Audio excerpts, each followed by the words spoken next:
Hello and welcome to a new episode of the Game Informer Show. I'm your host, Ben Hanson, joined by Brian Shea. Hello, everyone. Old Milk Shea himself. Then we got Javy Gwaltney. Great. And then Jeff Cork. Hello. Hey, welcome to the show, Jeff. Good to be here. Are you happy to be here? Yes. Hey, Javy. What's going on at Game Informer this week? What's it been like so far?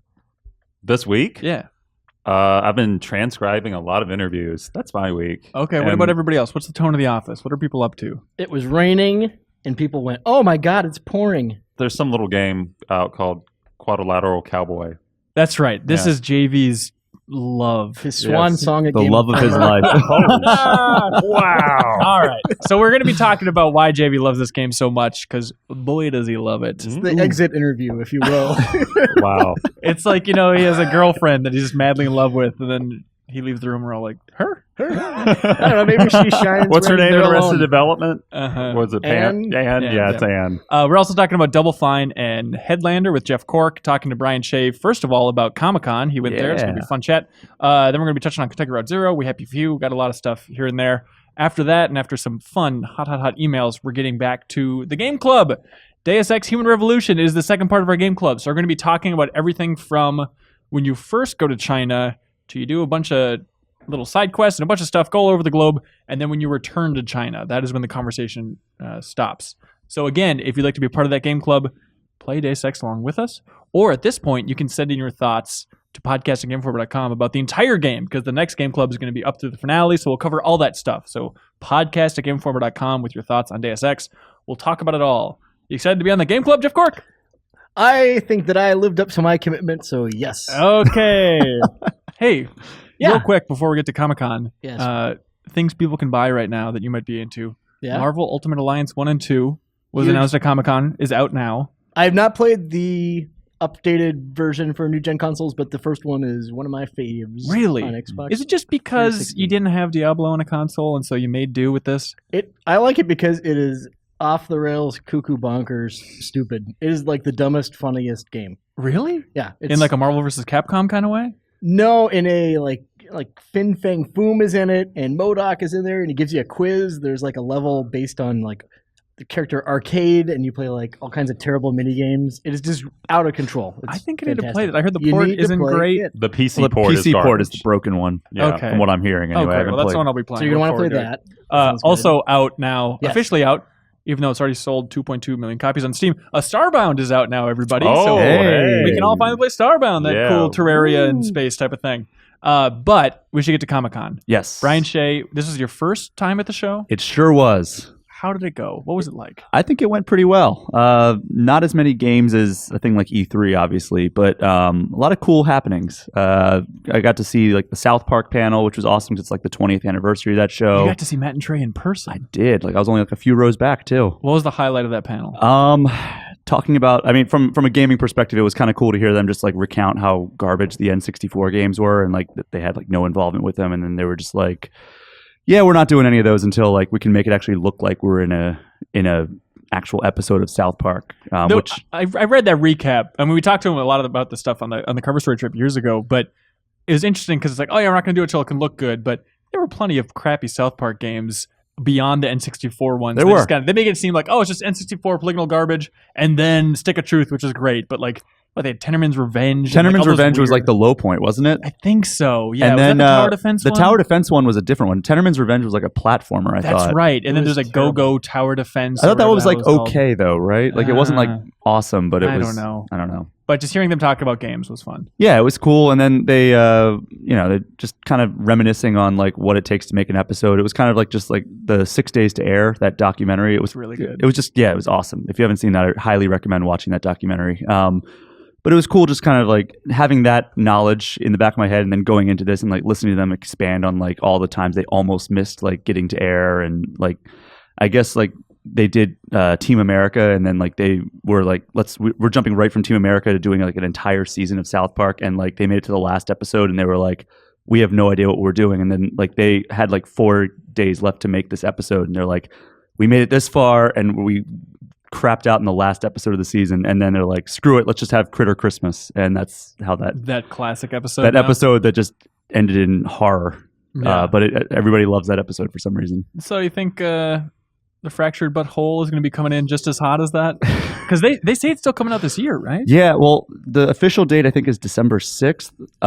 Matt and Trey would not give a date at the panel, which was interesting to me. Oh boy. They said holiday-ish is what they kept saying. Oh, this is so apt. There's no way they're hitting that. St. Patrick's Day is technically a holiday, correct? That's true, yeah. And then July 4th, technically a holiday. So I don't know if we're going to see it this year, but I would anticipate maybe like a November or October, like, hey, we're going to make it a spring 2017 title. But I'd love it to come out sooner because everything I'm seeing with that game looks amazing. Talk about an October surprise. Hey. All right, so what else you got? I mean, outside of gaming, like Suicide Squad had a really cool setup just right off the beaten path of like the convention center. There was like Suicide Squad and Samsung had a collaboration where like you could go in and like get your picture taken like in a jail cell from the movie, and like then you go into like this bar and like it's this big open space that has like all these different stations. You could do like cool things, like you could customize an avatar of like this, like those little like cartoon Suicide Squad logos and like make your own and like get it like put on a t-shirt or a temporary tattoo. Sounds like a nonstop laugh riot. But the coolest thing was a VR experience they had there. Brian, you brought this up yesterday. It was so cool. If I remember correctly, you brought it up and Hanson said, I would literally rather kill myself than talk about the Suicide Squad VR experience. So here we are. Well, you guys have to become my Suicide Squad now and take me out because we did it. We're talking about it on air. All right.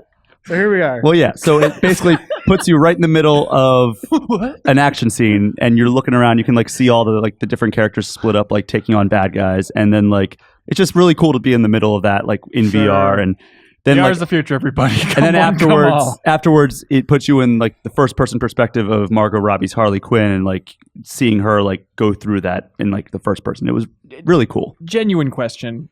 And I'm not just trying to be a creepy pervert. No, you totally are going to come off as... I know where you're going with this. Can you look down and see Margot Robbie's body? Yes. Can you really? It's like Jurassic Park Trespass. You look down, like you see the outfit, you look up, you see like her pigtails, and yeah, you're... You look up and see her pigtails. Yeah, because she has the pigtails hanging down. Oh, okay. Because think about what she looks like in the movie. She has like those colored tipped pigtails. Okay. Are those pigtails in the front? Party in the front, pigtails in the back? How does it work? When she swings her bat, like the hair flies forward. All right, cool. So you went into Margot Robbie's skin. It was great. Yeah, so that was like something cool. That Game of Thrones had a cool exhibit where like you could put your face in the Hall of Faces. And you were like, I don't want my face just anywhere. Exactly. I'm very peculiar about that. You're peculiar, all right. Hey. So what about games?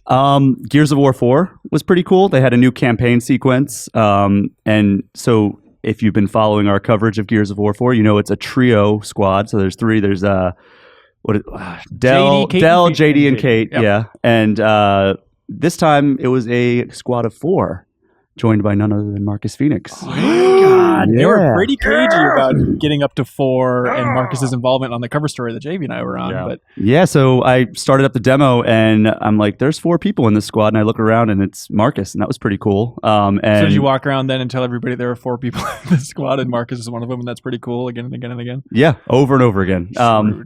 Just kiss already, you two. So tension here. I mean, I'm sorry I tell stories over and over again rather than wearing the same shirt every episode. Oh. So yeah, and it was like I got to see like the weather stuff firsthand. So like the wind flares were really cool. Like the cover blew away, and like I was just out in the open, and I got downed because I was trying to run to another piece of cover, and like the wind prevented me from getting up to full speed. Kind of had to like shoot certain weapons into the wind in order to hit the target. That's cool. And then like the lightning strikes came down, and they kind of like came down in one big bolt, and then they split out. So it kind of like almost had like a bullet hell element to it, if that makes sense. Yeah, I remember we started on the trip. It looked very gamey. I think we talked about it on this podcast. I mean, it's the demo he's talking about is the same demo we saw on the trip, the second one. Oh, really? Yeah. Oh, it's the same spot? Outside. Yeah. Except now it's just Marcus is joining him? Yep. So was there good banter between Marcus and JD? He was like, you're doing it, son. I mean, nothing quite like that. Like there was pretty much just Marcus complaining about like the situation, like an older Marcus Phoenix would. You've earned my love, child.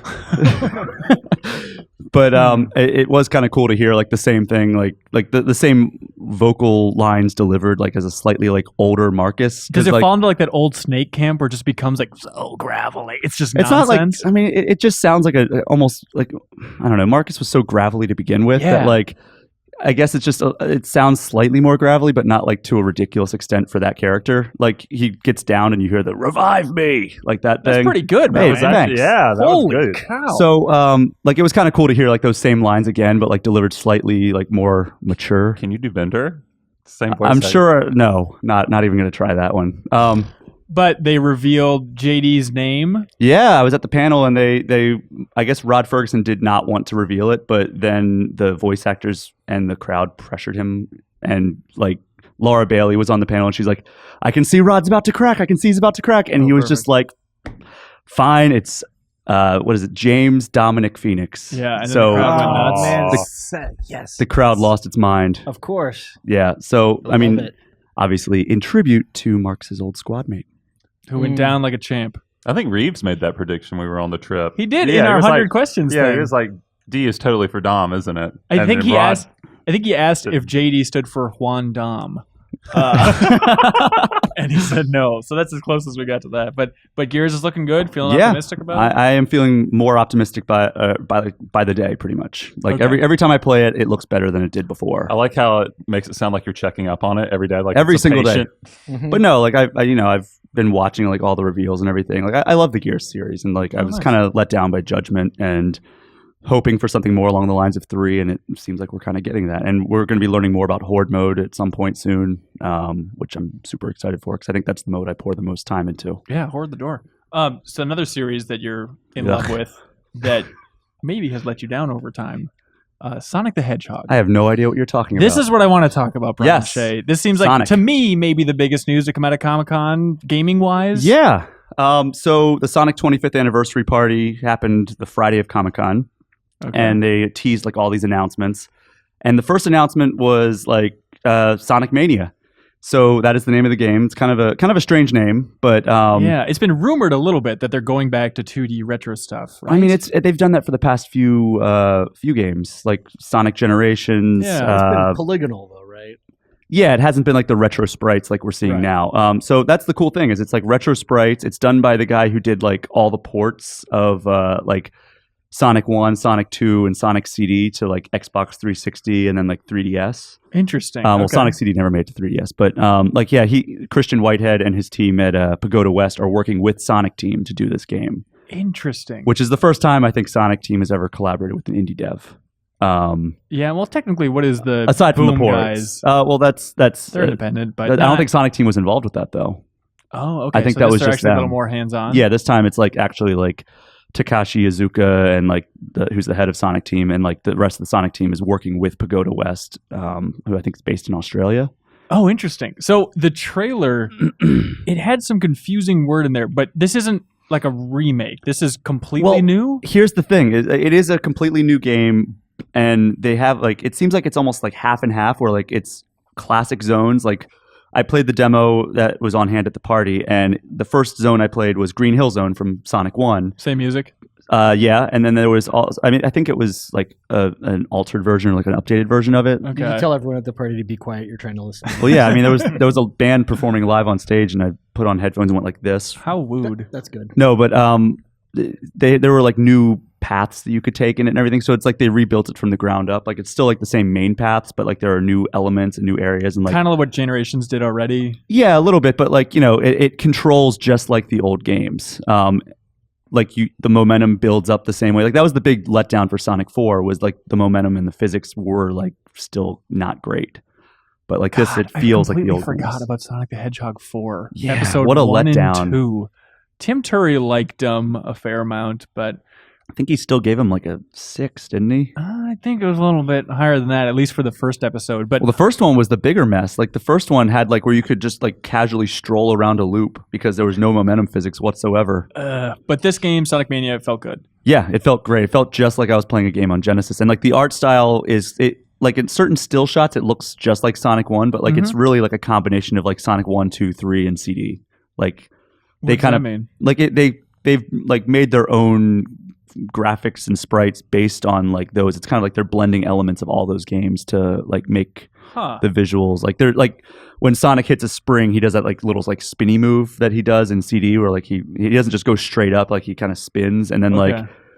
when he gets like going like really fast, like he looks like he's doing like, remember that figure 8 move that he did in Sonic CD where like his legs like moved in an 8 shape. It was kind of weird. And Brian, you could look out into that camera and ask that exact question, and every viewer would also be shaking their head no. No, I guarantee people remember that move. I'm sure someone does. So it looks like that, only he doesn't do the 8, but like he still does like the same motion that he did. Like it was just a more animated version of his running, like when he got going like really fast in CD. So I'm trying to predict how people. I think this is cool. I'm happy that they're doing something weird, like reaching out to an indie dev. But I'm trying to predict how it could conceivably let fans down. And is the possible route for disappointment like, oh, it's just like a mega mix mode where it's just remixed of all these old things? Well, the other zone I played was a brand new zone. Oh, okay. It was Studiopolis Zone, I think it was, which is like a film studio based level. Okay. And like you go into like this one area and like the room fills up with popcorn and like it's just real like kind of dumb cartoony stuff like that, but it's like still really fun. Like remember like the levels in Sonic where like it all filled up with sand and you had to like race around and like avoid the platforms as like you got higher and higher.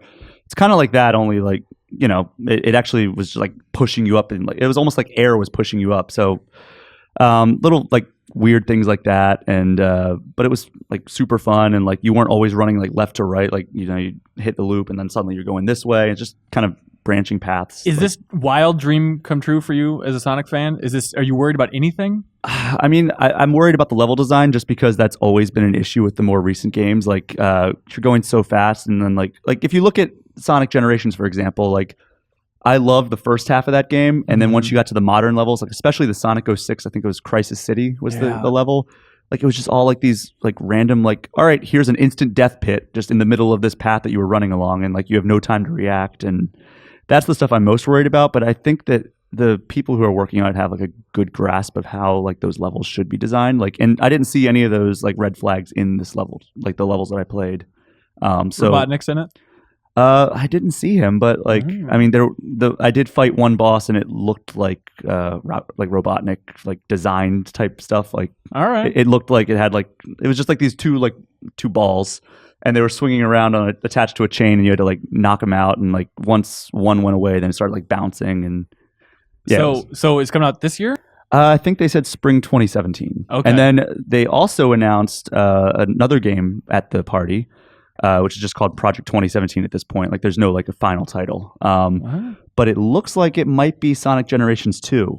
Like, because there was like it started off and it was like this. It was just a CGI like teaser, and it was like Sonic off in the distance, and he's like staring at this city. It's just like burning, and he starts running towards. Yeah, what have I done? Looks at his bloody hands. So he starts running towards the city. And then, like halfway towards, like through his run, like classic Sonic jumps in and starts running alongside him, and then like that's about it. Like that's the trailer. So we don't really know anything about it aside from like it's coming holiday 2017, and it's going to be on the NX. Which, yeah. So Sonic Mania is on PC, PS4, Xbox One, and Sonic 2017 or whatever they're calling it is PC, PS4, Xbox One, and Nintendo NX. Did they acknowledge Sonic Boom, Song of Ice and Fire, or whatever that 3DS game is called? They did give some like trailer about it, but they didn't like announce any like thing. It was playable at the party. Oh, okay. Like, so and I played it sweeping under the rug. Yeah, and I played it at E3, and it seemed like an improvement. I mean, I'm still not a huge fan of the Sonic Boom games, but like it seemed like an improvement over the 2 games that came out a couple of years ago. Also, you said Pac-Man Championship Edition 2 was announced at Comic-Con? Yeah, and I got to play a little bit of it. Nice. So it it's just kind of more over the top, like weird twists on Pac-Man. And that'd be a tough game to make a sequel to. I love that Championship Edition. I still play it every once in a while. So it's weird because you don't die instantly when you run into a ghost. Is that right? Health meter? No, like you hit them and like they're not really like they don't care about you at first. Like, but like if you run into a ghost, like you hit them 3 times and then they get angry at you and attack you. So it's kind of like a weird twist that's never been done like a real ghost. Yeah, just like real ghosts. They don't bother you until you bother them. Huh. Does it seem fun? Yeah, it was a lot of fun. And there's like jumps and everything that you can do. Like there's like in the maze, there's like, point A and point B. Like you can see like, all right, this attaches to this, and like you hit it and it jumps you to the other side of the board. And I'm watching JV's head bob along with my hand motions. I was just keeping up. But yeah, so there's cool things like that. There's boss battles where like which is kind of weird too. Like you have to eat like pellets while Get he's out like of here. But it's like You out, Cork? I'm out. from what I saw, like you're Yuck. just going through the maze and like he's like shooting things out at you and you have to dodge it while you eat pellets and then eat enough pellets and then like you do an attack on him. I think they're overcomplicating it. Like Championship Edition was a Exactly. brilliant way to just kind of like boil it down to the essence, make it more extreme. Yeah. There's the idea. I don't know. This seems like the Geometry Wars 3. No offense, Cork. As someone who's not seen this game Shay's describing, I think it sounds terrible. And there's the verdict. you can now put the brakes on Pac-Man. Like you What? can go and instead of just having to change direction back and forth if you want to stay in the same spot, you push square on a PS4 controller and he goes. That's You not just start okay. sweating. It's sacrilegious. I don't care for it. Also at Comic-Con, Hideo Kojima was there. He was tweeting out a bunch of things about like, look at this Predator action He figure. loves tweeting. Yeah, he really does. I take it you didn't see him. I did not. I ran into him at E3 in the men's room, but I did not see him at Comic-Con. Okay, just high-fived him at the urinal. Pretty much. Sweet. Cork, I wanted to read you this quote from Hideo Kojima Yeah, at let's Comic hear Con. it. So he had an interview with Jeff Keighley. There was like a crowd there and whatnot. And during this interview, then they revealed the animation for the logo. The logo is I like love this logo. Good the Lord. space guy. He's You so know, into that logo. he keeps saying, "I'll keep coming," and then now we have the animated version of him bouncing around. So here's Kojima's quote about it. Okay. You're led to believe that what you're seeing was the ocean, but it turns out it's a different planet. Then you have the flag and the huge whale that has an effect that makes it hard to see if it's real or not. The whole idea is the thing that crossed Ludens, who's the astronaut, tries to play with Ludens when he plants his flag. It gets really boring when you explain it all. So there we go. Hideo Kojima, everybody. And also, Can't wait. it turns out he's the man in the mask. If anybody was wondering who's inside of that astronaut in the logo, it's Hideo Kojima's face. Is it? Yeah, what a Great. lovely guy. Also, you wrote a little story, a big old feature on the site about Pokemon Go at Comic-Con. Yeah, it was. What was that like? It was out of control. So, like, I expected like people would be on the show floor and be like, "Oh, there's a Bulbasaur over here," and then like a giant crowd would go. That didn't really happen so much. Like you heard people like, "Oh yeah, there's a Magmar up in like the front of the Comic-Con," but like Whisper. it wouldn't like it wouldn't happen like a huge crowd would go running for it or everything. But like you'd hear like you couldn't walk like 100 feet without hearing somebody talk about like Pokemon Go in some capacity. Whether it's like, "Oh, did you see the Pokemon Go cosplayer?" Which is just like these girls were walking around with like Pokestops on their backs, which was pretty cool. I mean, I posted a picture of it in the story. Could you spin it? I didn't try. Okay. good. Yeah, I kind of kept my distance and just said, "Hey, can I take a picture?" But like you heard people constantly complaining because like if you've never been to like a big like industry show, like the cell service is garbage because there's so many people like concentrated in one area Yeah. and like you're inside and then like a conference hall. So people were constantly like, "Oh, the service is so bad, I can't catch anything here," or people were complaining that like, "Oh, somebody said there was a Dratini and I saw him on my thing, but then the app froze because there's no service and I couldn't catch him." Like I heard vendors, like I'd be walking through, like not like going up to them like, "Hey, you playing Pokemon Go?" Like I would just hear like a vendor be like, I lost the freaking Magneton because my app froze because I don't have a GPS signal. And like then like the Uber drivers were like, they'd ask me like, "Oh, you playing Pokemon Go? Did you catch anything good lately?" And like they were all in on it. Like they would ask two things. They'd ask like what I'm doing at Comic-Con and if I'm playing Pokemon Go. That's- Do you want to water and you need to charge your phone? No, they never asked that. Will need to charge your phone if you're playing Pokemon Go. It's just going to become the new, talking about the weather for cab drivers because Mhm. every single person in the world is playing Pokemon Go, so you might as well just bring it up. Yeah. That's nice. It's nice to get to see And the then- the nerd. Every single or all but one interview started with like some sort of small talk about Pokemon Go. Like Of course. I interviewed Liam, the lead for Gears 4, and like the first 5 minutes we were hanging out, like he was just talking about Pokemon Go and he's trying to figure out like how to play. He's like level 4, I think, at that time. Oh, nice. And he's like, "So what happens like once you get to like gyms?" And I was trying to explain like gym battles to him and Should ask him about his card game. He'll go on for a long time about that. Oh, He's yeah? designing his own card game. oh, He's Yeah, very he- into it. He will do that. So for an upcoming magazine feature, I interviewed a developer who, when I was talking to them, they started playing Pokemon Go, and they literally walked outside halfway through the interview to go catch like a rare Pokemon in the parking lot. Didn't say anything, just left and didn't explain until they came back. so JV hasn't played Pokemon Go for What? those wondering. Oh, really? What? No, I have. You have? You jumped in? I mean, I played it while I was away. Yeah. Oh yeah, because you asked your girlfriend to do a stupid thing and go on a stupid adventure, as you called it. Yeah, exactly. But yeah, half of the two developers I was interviewing, they just one of them just walked out to go catch something. That in is the the parking lot. rudest This seems thing. a little bit like, rude. It would be. I would just at that point, I would close my notebook dramatically and just say, "This is done." Good day, sirs. Yeah. Hope you enjoy your stupid Pokemon. It's ridiculous. I thought it was funny. And I interviewed the voice actors behind SpongeBob and Patrick, and the first thing we talked about was Pokemon Go. Tom Kenny, and Mr. Bill Show. Fagerbach. Okay. That's a great last name. It's an awesome last name. So good time at Comic-Con? Great time at Comic-Con. You want to go back next year? Maybe. Oh, really? We'll see. I mean, it's a busy show, and Yeah. it's chaotic, especially if you're like the only person there. So you have to kind of try to see as much stuff as you can. And you did a never good job. do. There's a lot of stuff on that website. Hey, man. thanks, buddy. Congratulations. Thank you. Hey, well done, Brian Shea. You did such a good job. We need to give you a bit of a reprieve here. Okay. And we're going to kick you out of this podcast studio with all the love we can muster. Good. And we're going to hot swap in a replacement. All right. Get lost.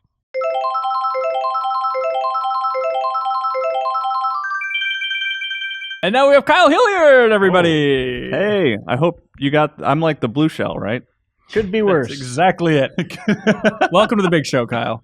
You got Thank some you. hot things to talk about that we're going to dive into in a bit. I don't even want to touch them. They're so hot. But we really brought you here, Kyle, just to listen to JV talk about this game that he gave a 9.5. This Why is is that so shocking? Quadrilateral Cowboy. It's shocking because I played the game. That's fair.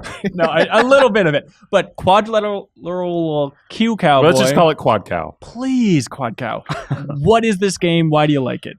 It's basically a sort of heist puzzler where you're a hacker and it's set in the 80s and you have a prototype laptop and you can hack things in your environment. So the first real level is like a skyscraper that you have to break into, and you can hack open doors, you can hack open grates, turn off security systems, and just make your way. It's very espionage based. Like it's influenced by like spy thrillers from the 60s and 70s. And like there are manuals and like little gadgets you get. Like my favorite one is a suitcase gun where you control it with your deck, which is your laptop, and you can cause it to deploy, and then you use values in the DOS command input because that's what, the interface that you have to use to hack stuff. That is the most crucial sentence you've said so far is the DOS command input. Yeah. Okay. And you control it with values. So like, you don't just say turn left, turret, or whatever. You don't type that in. You have to say right and then -5, and then figure out, how numerically, how much space controls the turret. So like, 5 might turn it left, or -5 might turn it right. You just have to play around with it and get used to it. And it's really fun. Okay, It's really, really fun. I believe you. Uh-huh. Here's the Office's version of this story. This game's coming up. Some people really like Brendan Chung Blendo games. Cool. 30 Flights of Loving. It's a little neat thing. Yeah, it's like 15 minutes long. Yeah, it's super short, right? This game comes out. JB walks back into the bullpen, hands behind his head, and he says, "Oh yeah, Q Cow. It's as good as Portal. As good as Portal." And everyone's like, I said what I said. This is just grown out of proportion. I said I think it is as good as Portal. I don't think there was an I think. In There is there. an I think. I did say I think. And then Andy, that's like saying I think Hitler had some good ideas. That I had doesn't like immediately temper what you're about to say. No. But like it's just grown out of proportion because I heard Andy the other day. He slacked me or he messaged me. And he said, "Hey, what's that game you said is better than Portal?" See? Yeah, and it's just like that's not what I said. I said Andrew. Portal is a turd on the side of a wet freeway compared to Q Cow. So then you're like, "Hey, we're gonna do a test chamber. Everyone, come downstairs. Let's do a test chamber." And like Pied Piper, everyone followed you down there, including Jeff Cork, to be like, "Let's check out this new hotness." I can't wait to throw Portal in the garbage can. And then you saw the game, and your thoughts I'm were, gonna put my head in the garbage can. what were your impressions in that test chamber? I think it's like a really clever idea, but from what I saw of it, it seemed fine. I don't know. That's the thing, though. Like, it's misleading because I only saw it for 15, 20 minutes. Yeah, 15 minutes. So maybe like some other stuff happens and they can. Yeah, because we hopped around the game a good bit. Yeah. So I think a lot of it is like the build up to it, and then we didn't really get to see like the narrative sections between it, which sort of helped tie it together because there's a lot of goofy humor that happens. And that's like in really that fun. black room? Is that like where the No, there are other narrative? places too. Like, Okay. one of them, I don't think this is too much of a spoiler, is you're in a band of robbers. So some days you carpool to work. So you get to go like pick up, one of your teammates from their house, and you get to explore their house and like just see sort of environmental storytelling, and it's kind of cute and funny. Sure. And then there are other sequences like you actually, after every heist, you go buy whatever your next gizmo is with the money from the last heist, and the person who sells you the gadgets isn't a person, it's a cat named Choo Choo, and it's pretty amusing. It's cute. funny. It's Yeah, quirky. it's cute. I feel like I'm not trying to crap on this game. I think it is a cool thing, but there is a lot of hype out there for it, and I'm trying to temper maybe fans' expectations. Like one person wrote in an email, I didn't include it, but there's like, what the hell? Like, I get a 9.5, I download it. Like, what is this crap? Was basically just an email. So that's what I'm trying to address. Is like, I'm not saying the game is crude, but how would you describe the style of it? Interesting. I think it's... I'm going to go with crude. It's blocky. That's what I'd say. Okay. It's very, like, the characters are basically this, like, sort of mega block figures. But to me, that's more interesting than having, oh, look, another, very polished person, like photorealism. Like, that just doesn't really interest me at this point. Having a unique art style is great. Like, it's very much the same art style as 30 Flights of Loving. I mean, it's the same. It's the same. Okay, the same world. But there are moments where it just feels like this is like one of those little games in Beginner's Guide, except with a bunch of like debug text thrown over it, and then they say, "Hey, solve a puzzle, idiot." Is that a fair assessment of this I'd game? say in the beginning, definitely, because every heist has like a beginning mission where you're getting used to like whatever your new tool is, and so it's pretty simple. But then it gets a little bit harder after that, I'd say. Okay. Yeah. And the puzzles get. It's not just a matter of you're in love with the interface. Like the puzzles get really clever and crazy later on. Yeah, especially later on. Well, I don't want to talk about that because that's definitely a spoiler. There are definitely things besides gadgets that get thrown in, like new mechanics, and it makes things much more interesting. Am I uptight for not being into this? No.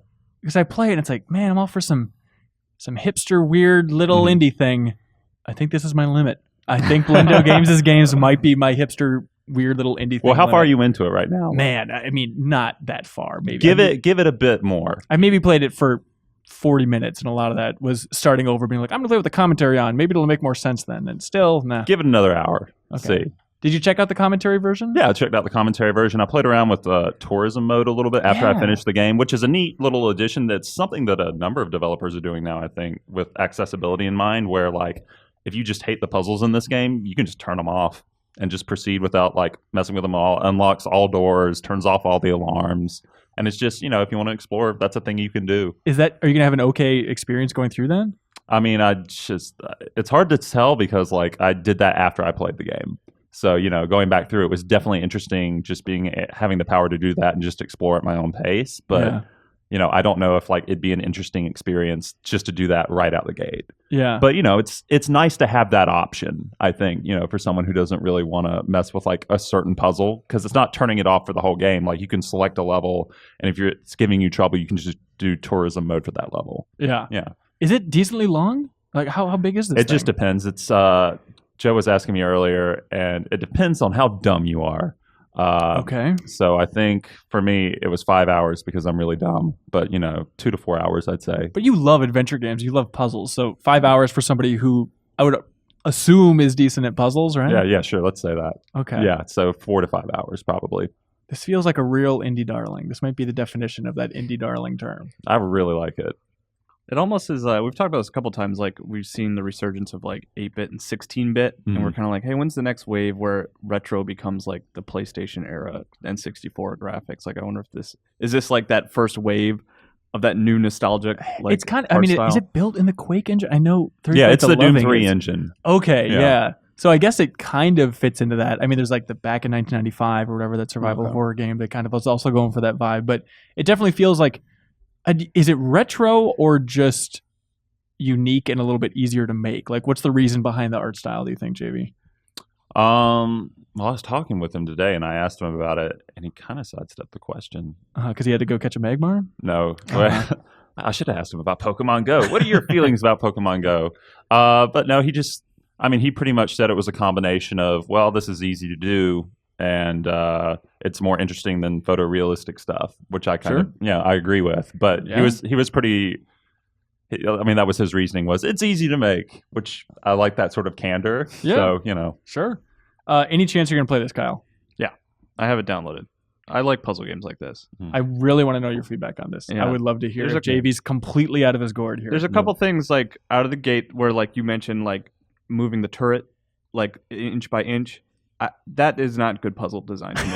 Like I want to see if I want to like you should the gameplay should be like you figure out how to solve the puzzle, then you act on it, not like you figure out how to solve the puzzle. Okay, let me inch things around. Right. But I'm excited to play it because this is like I like games like this. Like I like puzzle games. I love Portal. I know it's like a weird point of comparison. You're kind of making your way through rooms solving puzzles, right? Like that's kind of where the Portal comparison I think comes. there's a good bit to be made with the Portal comparison because it's structured the same way. Like, you know, how Portal will introduce like, oh, here's the companion cube, or, you know, here are these sort of goo gels you have to mess with that affect your velocity. And then after it introduces it to you, it like steps up the difficulty. It adds more and more, you know, to create more complex puzzles. Like Quad Cow is exactly like that. It follows, it is that pattern exactly, all the way to the end. I have it downloaded and I'm going to play it. Yeah, I'm curious to see what you think. It's only on PC at this point, right?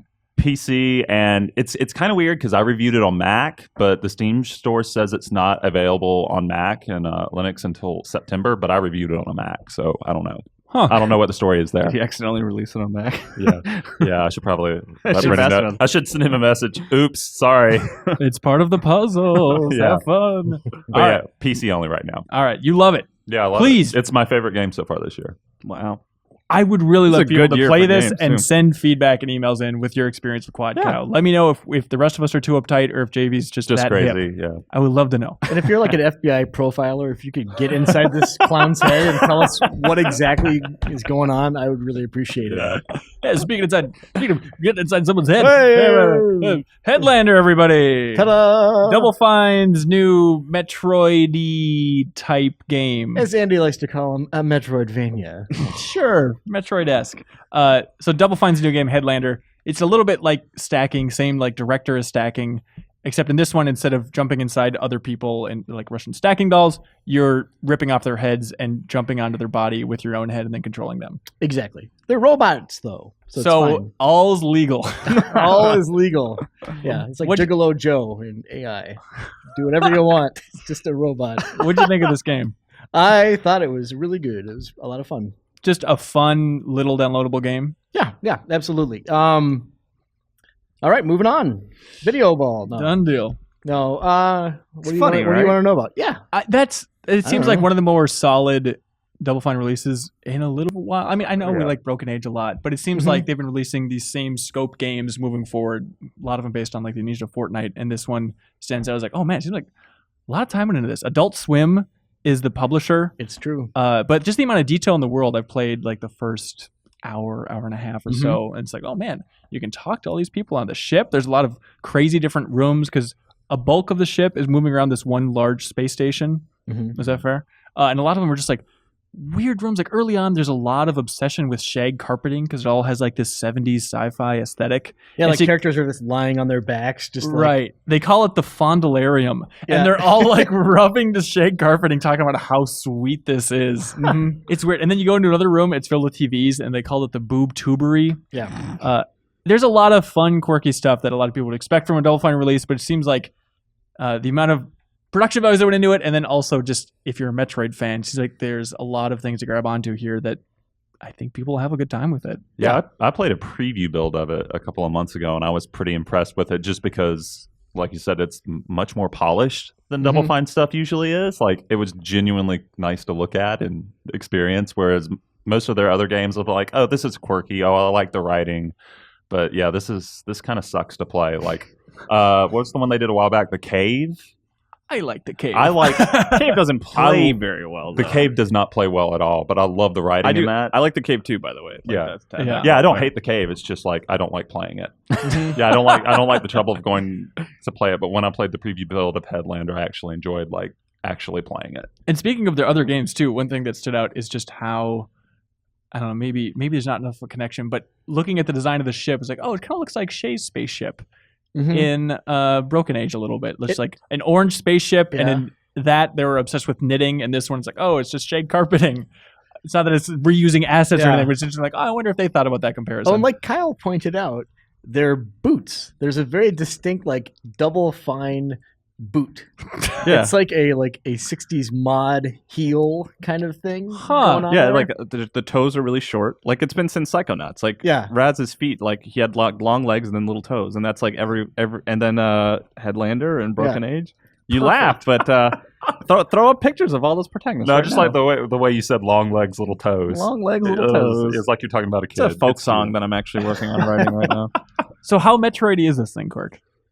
That's the thing. It's Metroid-y in broad strokes. Like here, this is a big area that you get to explore, and there are areas that are gated off to you until you get either an ability, which is kind of a rarity. There are only a few times, and certain things that are like governed by like your innate abilities. Most of the time, it's like you're prevented from moving ahead because you don't have the appropriate body. So, like for instance, the way that the station is run, there are security doors, and hey, this one you need to be in a red body for the sensor to recognize. So then you kind of cruise around in your floating head, and then you find a guard with a red body, and you can, if you're in another body at that moment and it has a weapon, you can shoot it off them, or you can hover over them, and you've got like this vacuum attachment and kind of suck their head right off.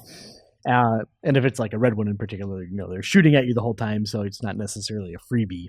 I'm a little bit confused about how much I should be worrying about combat, because like every body has its own health bar, and the head has its own health bar. Yeah. And so basically, it's just like the bodies are like a shield, and I should shoot my way through a lot of situations and just run and jump onto another body and work my way through that. Exactly. It's kind of a weird mindset to get into, and also don't get it too attached. Like if you're moving a red guard into position, and it blows up, chances are it'll respawn if you go back to that room. Don't be like, oh, my one orange guy, he's gone forever. And there's sometimes where, especially like when you moving elevators is kind of a pain, but there are most of the time it's not that big of a deal. Huh. Do you know, or did they explain why the robots in this universe, because you're like the last human head alive, why are the robots all obsessed with astrology? Is it just a 70s thing that they're going for? Like astrology was big in the 70s, so all these robots are going to talk about what their signs are. Well, they're humans.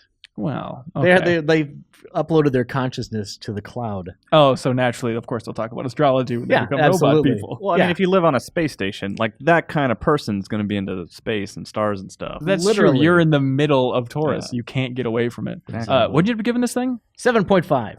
Seems like you're a little bit stingy. Really good game. Thumbs up. Yeah, thumbs up. It's relatively shallow, but it's a lot of fun at the same time. I mean, it's not like it's moving the genre forward, and games don't necessarily have to do that. But I mean, if you want to earn more than the 7.5, it's not a bad idea to do that. Jeff Cork. All right, right on.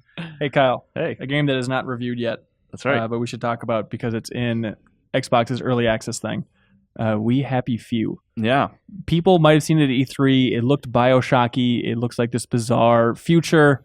What else would you compare it to? A little bit 1984. Yeah. A little bit. What's the Soma book?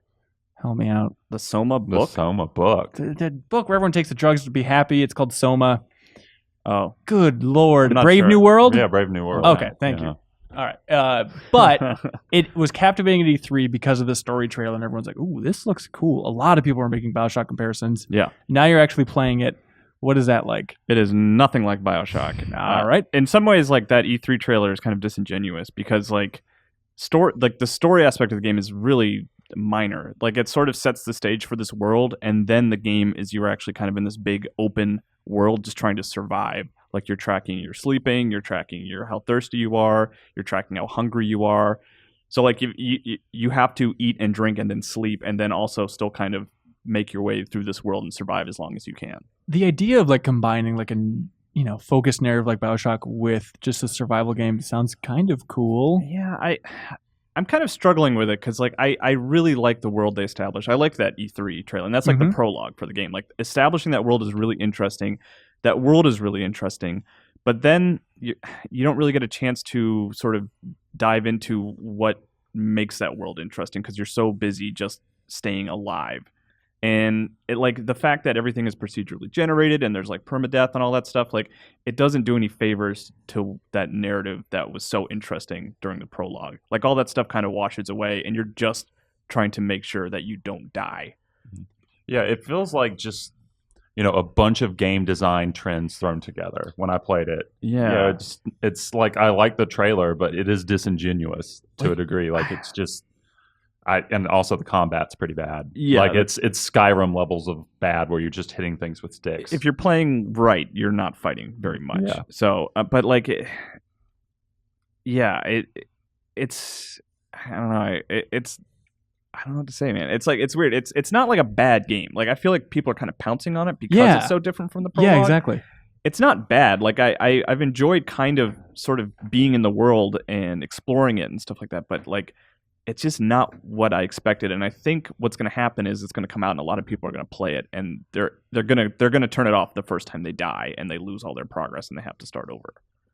Is it fun on the survival aspect? Are you into it? I'm not particularly enjoying it, but I don't really like survival games. I don't enjoy... You barely like surviving in real life. Exactly, yeah. I just don't like games that I don't get a good sense of progress, because if I make one bad mistake, everything is gone. Like, everything. I don't mind like losing a little progress or losing some inventory or something like that, but in these games, like, you lose everything if you screw up. So it just... like it makes me feel like I'm kind of running in place to a certain degree. I am into those games, and I don't like this that much. You don't like yeah, it's just because everything just seems at odds with one another. It's just a big jumble of ideas, and none of them are really coming together at this point. Like, I mean, it's an early access game, so there's still time to iron that stuff out. Like, I don't want to damn this game, but it's just not interesting at this point outside of that trailer. The trailer is the most interesting thing about it. It's the Dead Island trailer thing again. So I was in the test chamber with Kyle. And now, JV, you're playing it and you play a lot of survival games. Then it seemed to me, at least from what I saw, that you get tired and hungry and thirsty really quickly. Like, absurdly quickly. You get out of bed and Kyle was walking around for like 5 minutes, and your like sleep meter is like half depleted or half full, depending on how you want to look at it. I guess room to grow. And he's just talking about, I'm so tired. I'm like, what are you talking about? You just got up. And that could be early access stuff. I mean, they could extend absolutely, because it is like a smaller chunk of the game. What I've been playing, I guess it's only about half of what it is intended to eventually be. And just, but like, man, like, I was just running. Like, I've played probably like for maybe like 2 hours today, and an hour and a half of that was me just trying to find a roll of duct tape. Like, that was all I needed to progress. And like, but I had to like, okay, I gotta sleep. All right, now I gotta drink. Now I gotta eat. I just need duct tape, man. Like, I've explored the whole map. I've explored every house. I'm just looking for duct tape. And there's no way to like mark that in your inventory some way to sort of highlight in the environment? Yes, and since everything's procedurally generated, it's not like I can be like, oh, let me see what other people are doing. Like, it's like I remember I got the plague and I died. Like, that was the thing that kept killing me. Like, you can come back from sickness and being hungry, but if you get the plague, like, you're just gonna die. And like, I was like, well, maybe other people are playing early access. Maybe someone has figured this out. And they're like, well, you need this one thing. And I was like, well, I hope I find it. Like, there's no way for anyone to direct me or give me some help about where I can find this thing. See, that sounds hopefully I don't catch the plague. That's like an absolute nightmare, because if you've got having to find something like that, and it's also like procedurally generated, I just imagine that it's like the odds are that it's dropped into the world in such a way that it's like clipped through the ground, and you just will never find it because the game is glitched out or something like that. I think I played enough of these games to realize that, like, procedurally generated often means kind of, and I like curated content. Let's just say in a lot of ways. Yeah. It's weird too, because a number of these games, sort of these permadeath survival games have started making accommodations for that. Like the Flame in the Flood, which came out in February. One of the best things I liked about that was it had an easier mode where it was pretty much like, here, that item you need to survive in the beginning, it's guaranteed to drop here. And it's still procedurally generated, but like they distribute the items you need to survive. You need to finesse it a little bit. Yeah, absolutely. I feel like people didn't talk much about Flame in the Flood, but you also were a big fan of that. Do you feel like that one's gotten overlooked this year? I mean, a little bit, I guess. I mean, I think when I interviewed them, they said, yeah, it's done fine. So it wasn't like, it was a blockbuster or anything, but they're doing fine. And now they're working on Psychonauts 2, which is bizarre, just to connect back to Double Fine everywhere. Yeah. But we happy few. We'll see where it goes. Yeah, the established world is interesting, and the idea that like you're seeing people in the streets who are perceiving reality different from you, and you're trying to hide from them, like isn't really executed very well in this version, like in this early access version. Like I don't feel like I'm having to hide. Like I can sprint around and run around and like no one really notices me or anything like that. But that concept of like you're hiding in plain sight and surviving in this what is a very interesting world is a cool idea, and they have time to tweak it and make it better. So I'm still like interested in it, but spending time with early access, I'm not really eager to play more. Yeah, and that's $30 to play that. Oh, there we go. Early access. All right. Well, that's an option you can do, everybody. Okay. JV, I'm excited to have you here. A game that I have never started. I've been waiting for a long time until it gets done episodically. Kentucky Route Zero. Yeah. The fourth episode. Say route? Route. I think you said Route. You could say Route. People say Route. I think you could say Route 66. I think it's you could say Route 66. Maybe this is a southern thing, I guess. You also put an N in the word turret, if I'm not mistaken. I do, I was I do. listening to you. I did. Oh yeah, YouTubers let us. Turrent. YouTube commenters let us know. Turrent. Yeah. But Kentucky Route Zero. Yeah. I love that game. So it's a bizarre episodic adventure game that's been trickling out for years now. Yeah, We're up to episode 4. It's weird because I was thinking about it the other day after the 4th one came out. I was like, man, I've kind of grown up with this game because it's been 2 years since they released the last episode. Really? Yeah, they did the Kickstarter campaign in like 2011, and then the first game came out the first episode came out in 2012. So Holy Lord. Yeah, I've moved like 3 times since the first one came out. It's like, oh man, I feel ancient. You're a new man. So how are they doing? Are they changing it up that much? No, it's very surreal. They're not really changing it up as much as it's like just a stacking of more surreal, great writing. And there are several sequences. The thing that Kentucky Route Zero does best is, and it's hard to talk about it without spoiling anything, is that it presents sort of very surreal, memorable sequences that are sort of steeped in like American mythology. It's I don't know. It's kind of like Inside. It's okay. What? Huh? Yeah, like because there are like incredible moments in that game that are sort of hard to describe. Like if you're talking about Inside and you're talking about the first like 5 minutes, you're talking about a kid in the woods, and someone's going like, okay, well, what's amazing about it? It's like, well, the camera work. And Kentucky Route Zero is like a stacking of those moments. It's hard to describe. It's like I have to show it to you, or you have to experience it yourself. It's really good. So if you like surreal adventures, little maybe Twin Peaksy at times. Absolutely Twin Peaksy at times. Is it tough with the puzzles? There are no puzzles. This is completely narrative focused, pretty much. All right, now I'm interested. Yeah. Is it a good time to dive in? Should I wait until the 5th episode's out?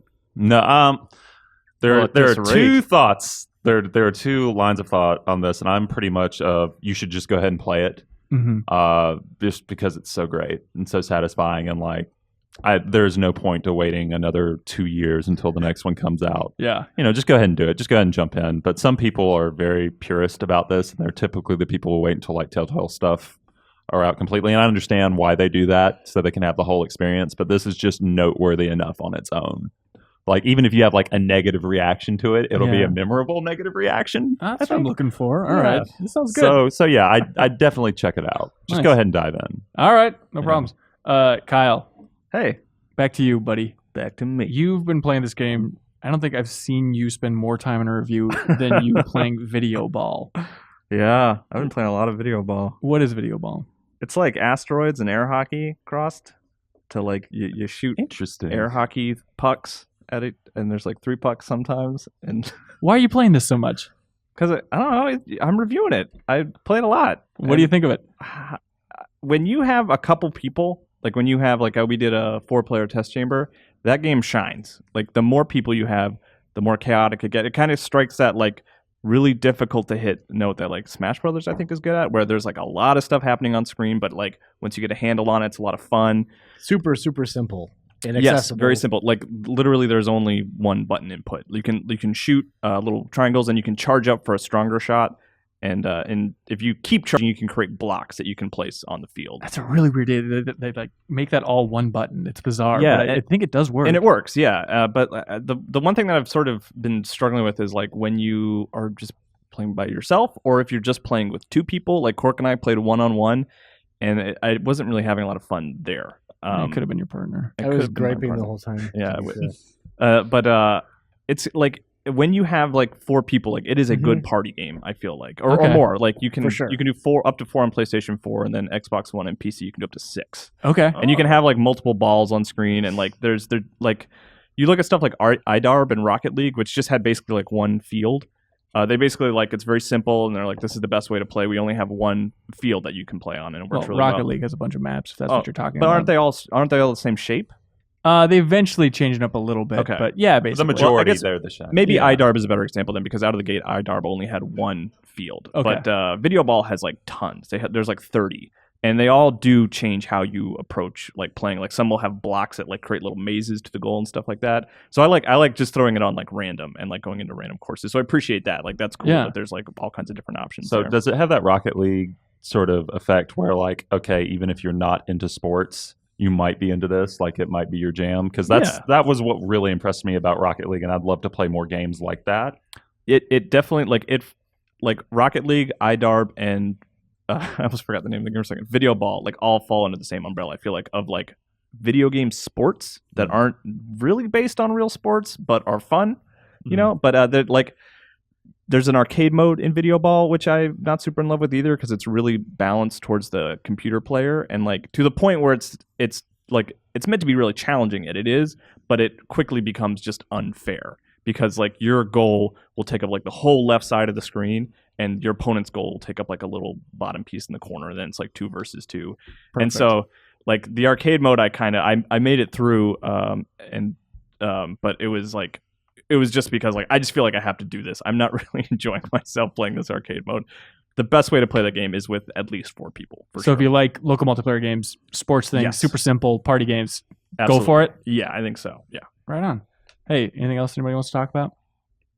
Hyperlight Drifter came out this week. Oh yeah, that game is great. Yeah, came out on consoles. Yeah, I'm excited to see people playing it because that was something I felt like it almost held it back when it came out on PC. Is like not a ton of people, like at least in our office, because our office is mostly like console people. So a lot of people are now playing it, and everyone seems to like it. Yeah, everyone's like, Kyle was right. Everybody, Kyle did it. Everybody, he gave a good game a good review. He's our hero. It's definitely a game that's tempting for me, like when I play it, to throw my controller against the wall, which is not a bad thing. But it's like there were several points last night where I just kept getting destroyed in places I wasn't expecting. It's like, why am I dying to these little minions? Oh, because I suck. That's why. And it's just like a really tough Zelda, or what's going on with that combat? What makes it tough? It's really fast.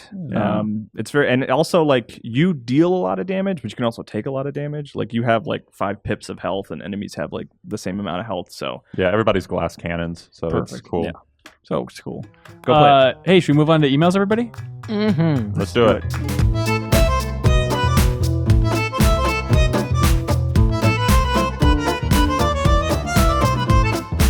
And welcome back to the Game Informer Show. We got some hot emails from fans here. We're going to read them all off, then choose our favorite. Does that sound good? How hot are they? So hot, they're scorched. They're hotter than this room right now.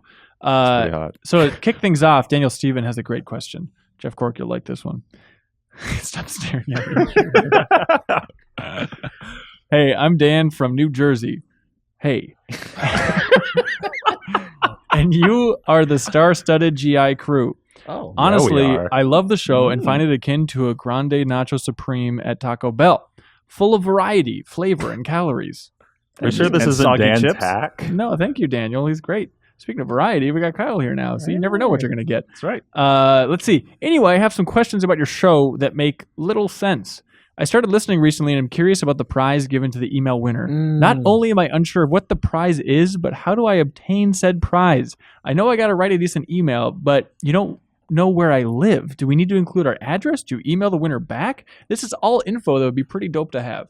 All right, Daniel Steven, this is how it works. Break it down. Yeah, let's break it down like Lucio. People send emails to podcast@GameInformer.com. I'm following you so far. We read them. Okay. We definitively and scientifically choose our favorite of the bunch. It's usually the last one. I then go through our inbox, find the person that wrote that, reply to them, and I say, hey, give me your address. By the way, this is Ben Hanson. This sounds really convoluted. It is on my end. Not for the listener. Yeah. They then send the address, and then we ship them out the great prize, which I think this time is just a napkin that has lipstick on it from JB. I thought if we were sending people nachos Bel Grande from Taco Bell in a pouch. That's for next week. Oh. Yeah, so he can look forward to that. But that is exactly how it works. I have an important question. Yes. When you email them to let them know that they have one question of the week, has that episode aired yet? It's usually the day it airs, so I'm usually surprising them. Do you think that's poor form? No. I think that's then you get someone who you get a guaranteed listener that way because they're going to listen in and hear what we have to say. Yeah, that's true. I'd wait until like the day after. Like then, I'm worried I'm going to forget. That is fair. Yeah, that's why I'm trying to do it What early. percentage of people, when you reach out to them, say, hey, you won, what's your address? I'm good. 0. Really? Yeah, I've shipped it out every week. Nice. Tim shipped it out for a while. Our intern Joe shipped it out for a while. Yeah. So it's going out every week. And by the way, if I'm a little bit behind, I'm sorry to the last couple week winners. It's on the way. I have to ship it out yet. And it's really good. Anyways, we have Josh Jones who writes in. He writes in a lot. He says, "Hey, GI crew, with so much talk about Pokemon Go and some attention going Nintendo's way, it brings up many questions about products that Nintendo actually makes. What will it take for you guys personally to purchase the Nintendo NX on release? Is it exclusives, new IP, high performance, or the next Mario Sunshine? Interested in what sells you on the new NX?" A job reviewing video games. I was gonna say I'd buy all this video game garbage. It doesn't matter. Like, is it like by a major manufacturer? I gotta buy this stupid. All right. Well, we should get into the hot NX rumors because the NX did come up a lot this week because of Eurogamer. They have multiple sources that have finally shed a little bit of light on what the hell the NX is. There have been 1,000 patents and 1,000 rumors swirling around. Mm-hmm. This seems to be inching towards the definitive, but still rumored. But according to Eurogamer, they have sources saying that they're not going to have CDs or DVDs, cartridge-based, SD card-based, basically, up to 32 gigs, which is surprisingly small for games. People are saying, like, reacting to that one, like, it's a completely astonishing thing. It's like, you've been paying attention to what they've been doing on 3DS right. since forever, right? Yeah, no, that's a good point. It doesn't seem crazy. Everyone's like, oh, going back to like N64 cartridges. It's like, no, it's SD cards. Cartridge, it's SD cards. Yeah, I think those cartridges. Yeah, that had that same sort of reaction to the reaction. I was like, really, guys? Like, come on now. Well, what about the size? If they're recommending and rumored to be 32 gig cards, aren't you worried that how much content can you really fit on that? Are they going to let it scale? Like if people want to develop, like, hey, here's a 256 gig card. Do you know how much a Blu-ray holds? Isn't it like, do you know? Like, oh God, was it 70? 70? Okay, that sounds about right. I was going to say like I'd heard sure. like 80 at some point. I don't know. Like I was going through my PlayStation the other day looking at like the games that are installed on there, and you know most of them seem to fall within like the 18 to 25 gig. Yeah, like they're not that big. Like the biggest one I have on there is Wolfenstein, and that's mega textures, it's like 50 gigs. But most of them are just like the 20 range. Yeah. Also, that could be recommended. And you know what I mean? Like if you go above 32, then it's just on the publisher to pay for the more expensive cartridge or something. Could be. Like that. But also in this rumor bunch, they're talking about that. Believe it or not, Nintendo's not going to be like a graphical powerhouse, like the chip. It's rumored that like, it's going to be on par, maybe even a slight step backwards. But the big part of this is that it is going to be handheld and console, which people have kind of rumored before, but it's going to have detachable controllers from this portable version. So you can bring it home, detach the controllers, and then sync it up with a little thing plugged into the back of your TV and play that way. Also, no backwards compatibility. And these are all rumors. That's surprising, that last part. Yeah. Yeah, especially if they have the screen that is portable. If you think they made that a touch screen, then... And also there are the rumors, though, that like they're making an NX version of Smash, which is just kind of like a super version of the Smash for the Wii U and stuff like that. So maybe that lends credence to the no backwards compatibility rumors as well, if they're re-releasing all this stuff. Mm-hmm. Are you guys excited about this? Are you going to buy one? I am really excited about this. I love the idea of like a part portable, part home console. Like I really want my Vita to be that for my PlayStation 4, and it doesn't work at all, and it frustrates me to no end. I love the idea of having like a home console that I can take on the road with me. Why do you say it doesn't work at all? You're also the guy that hasn't got a PC game running since 2003. That's true. You got Hyperlight Drifter running. I did get that going. But it just doesn't work. Like the remote play, I will sit 5 feet from my PlayStation 4 and I can't stream games that way. It just doesn't. It just doesn't work. It's wonky at best. Yeah. Like I always had the same experience when I tried to play PS4 games with the Vita, and I'd be upstairs and my PlayStation 4 would be downstairs. It'd be super laggy. So yeah. Like I loved having a Game Boy Advance and a Game Boy Player and like jumping back and forth between those. And if they just kind of consolidate that into one thing where I can just buy one game, like I'm super on board with this. Even like the little things of like being able all rumors, of course, but the idea of like the controller breaking apart and being two pieces.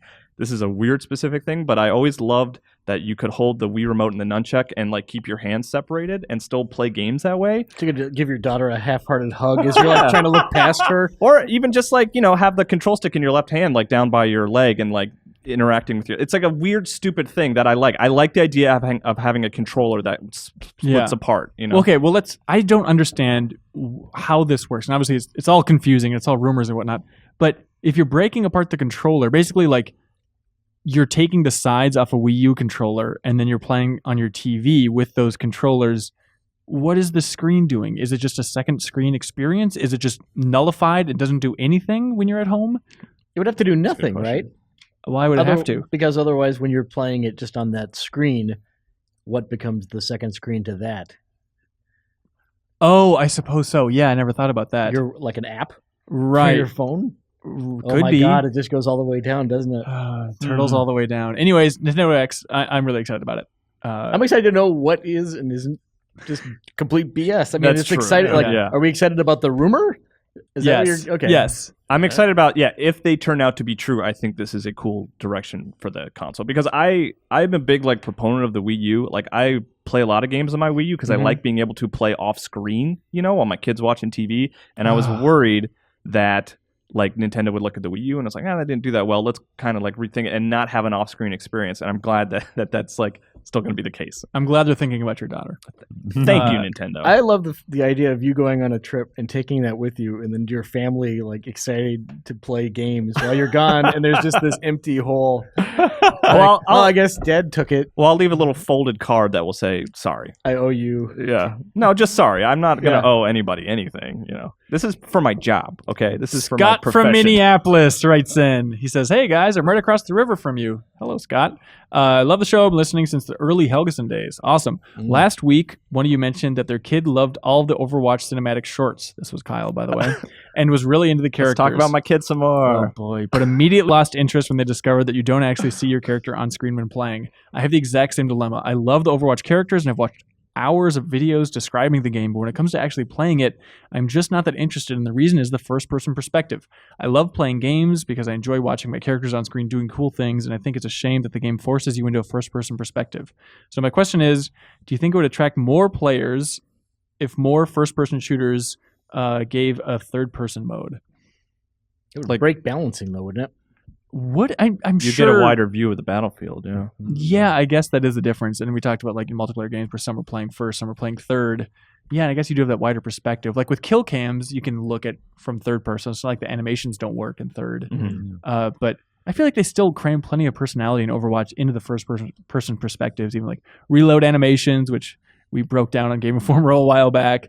I feel like there is enough personality there where I don't feel like, I feel disconnected from Tracer because I'm not looking at her back. I think the problem is when you do that, because there have been games that do that, where you can switch back and forth between first and third, like Hitman, obviously. Okay, That's yeah. like one of the trademark things that you can go back and forth between that, is that the third person reveals kind of how stilted some of those animations are, and it just looks really awkward. Yeah. So I think that's kind of why developers shy away from just having, that option in there, because they don't want their things to look Yeah.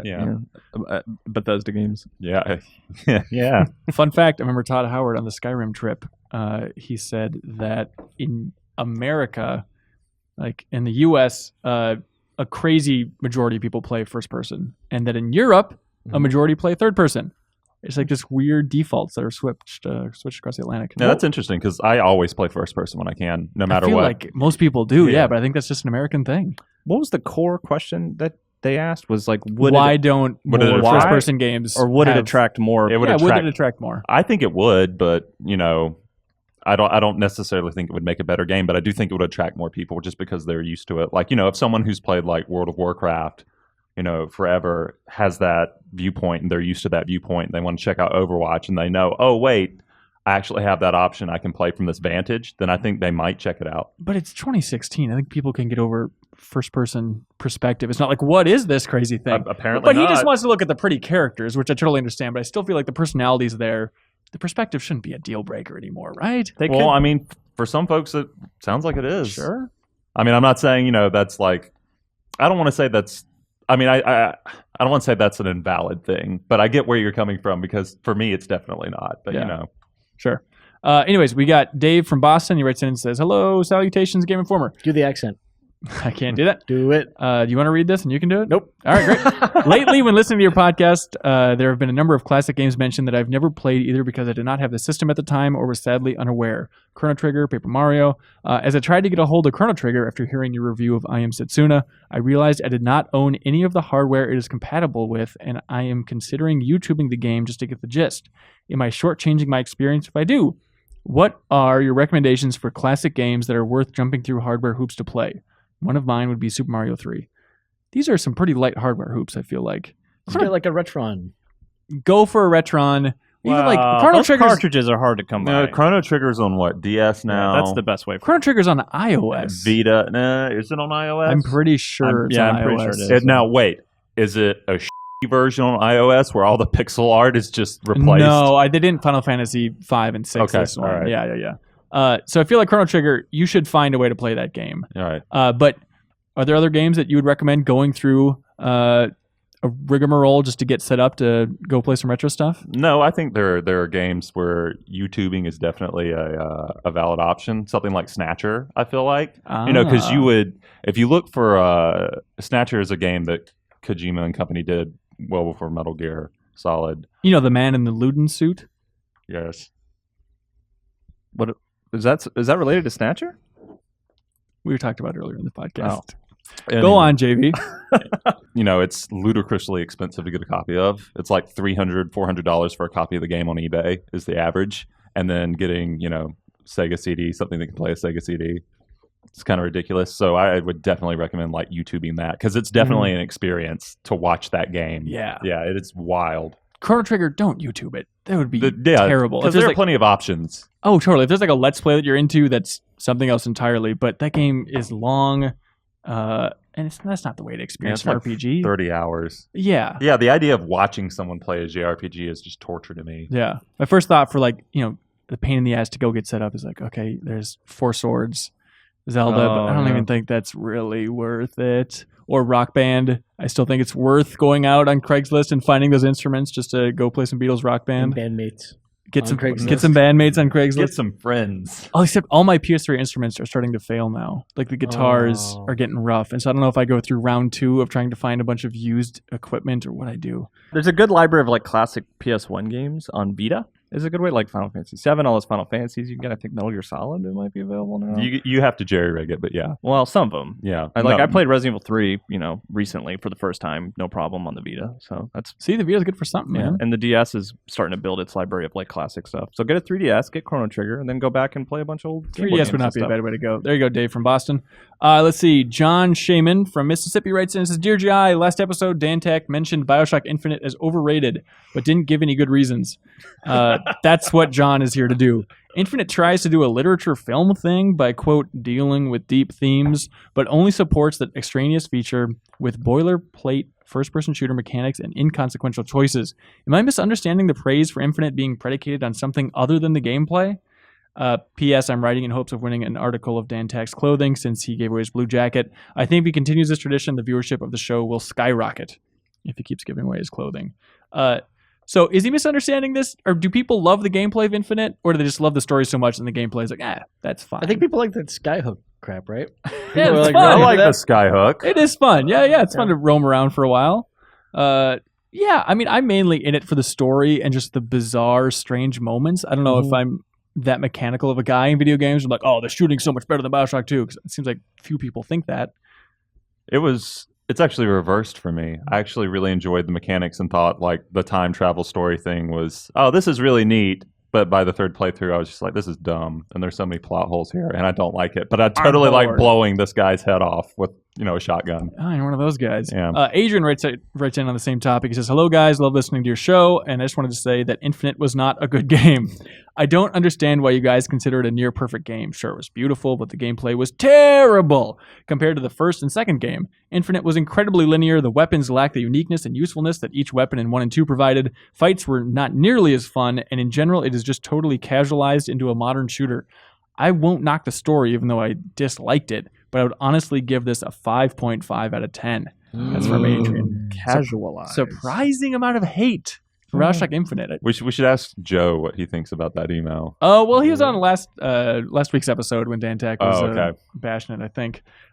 Maybe a game club's in order to go back and look at Infinite. I would at be some up for point that. here. Yeah, it'd be fun. Yeah. Kyle Illis writes in and says, if you could be any famous game developer, who would you be and why?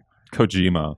I just want to know what goes inside that man's head. Well, this is the question. Are you taking over that mind, or is it just a Freaky Friday situation? Yeah, are you still you? I think you're still you. I want to be man. Yeah, you're not going to get any insight. You're just headlanding into him. And then you're just going to release a bunch of disappointing stuff because I'm not Kojima. Yeah. But for a while, you could live like a king. But that is 100% my answer, too. Just to have that much freedom and just be like, hey, Sony, back up the dump truck of money. Let's go. Look at this whale. The answer is not, right? Like, you have no responsibility. You're just like a millionaire with like a candy mansion. You'd have to go on Twitter and be like, by the way, I was just kidding about all that other stuff. Today is a new day. Yeah, you know what? I'm rethinking my whole outlook on everything. But you know what? If you need me, I'll be not using Twitter and spending a lot of money on stuff. Boy, look at this candy. And then just for the next months, just you Instagramming you eating candy. Just like you could watch track the levels of candy like going down and down. Well, dangerously diabetic. Now I'm back to being better. Hey, you're a millionaire. There's probably a cure for millionaires. I don't want to be sweary, I think. Oh, really? Yeah. Why is that? Because people will look at me strangely and adore me for like just being odd. And you just go on Twitter and constantly harass about like D4's 2 needs to come out. Exactly. Okay. And you could say whatever you want. Everyone will think you're a genius. Yeah, no matter what you exactly. say. That's true. Also, amazing English. I swear, really nailing it. All right. William from Albanese writes in and says, "Hey, GI crew, just wanted to say, great job on the show. Thank you. How do you feel about the DC comic upcoming movies? I ask because I feel like Suicide Squad is going to be trash, and then already it stands no chance of competing with Marvel. I mean, I think the VR experience at Comic-Con really proved that there's a lot to be enjoyed about Suicide Squad. No. What do you guys think? Did you watch the trailers for Justice League or Wonder Woman? Yeah. I feel like the humor, like, it is clear that they are trying to shoehorn humor that doesn't necessarily fit now, except the Affleck scenes, I think, kind of work just because he has an interesting take on Batman as sort of like, you know, the dad who's trying to get the joke, but he's or trying to fit in with the kids, and it's not working. You just go based on that Flash scene? Yeah, based on the Flash scene where he's just sort of surprised that Flash is like, yeah, I'll join up. He's like, oh, okay. Yeah, like, I think, you know, it might not work intentionally, but unintentionally it's amusing. Yeah, what struck me as weird, it's like, yeah, Batman's cracking a lot of jokes in that Justice League trailer. Also, the trailer was basically just like a couple different scenes cut together. It wasn't like crazy not a action great trailer. sequence. But to be fair, they wanted to show something at Comic-Con that's great, and they didn't want it to leak, so they just published it. But it feels like a 0.5 step for a Justice League trailer. I don't think they called it a trailer. Also, oh really? They call it just like a preview or something. I mean, everyone's gonna think of it as the trailer. Hey, so everybody! Here's proof that we're going to be cracking jokes this time around. But what bothered me about that Justice League trailer is Batman. He makes the joke where he's talking about like all the reasons Aquaman didn't want to join or something. He's like, oh, more or less.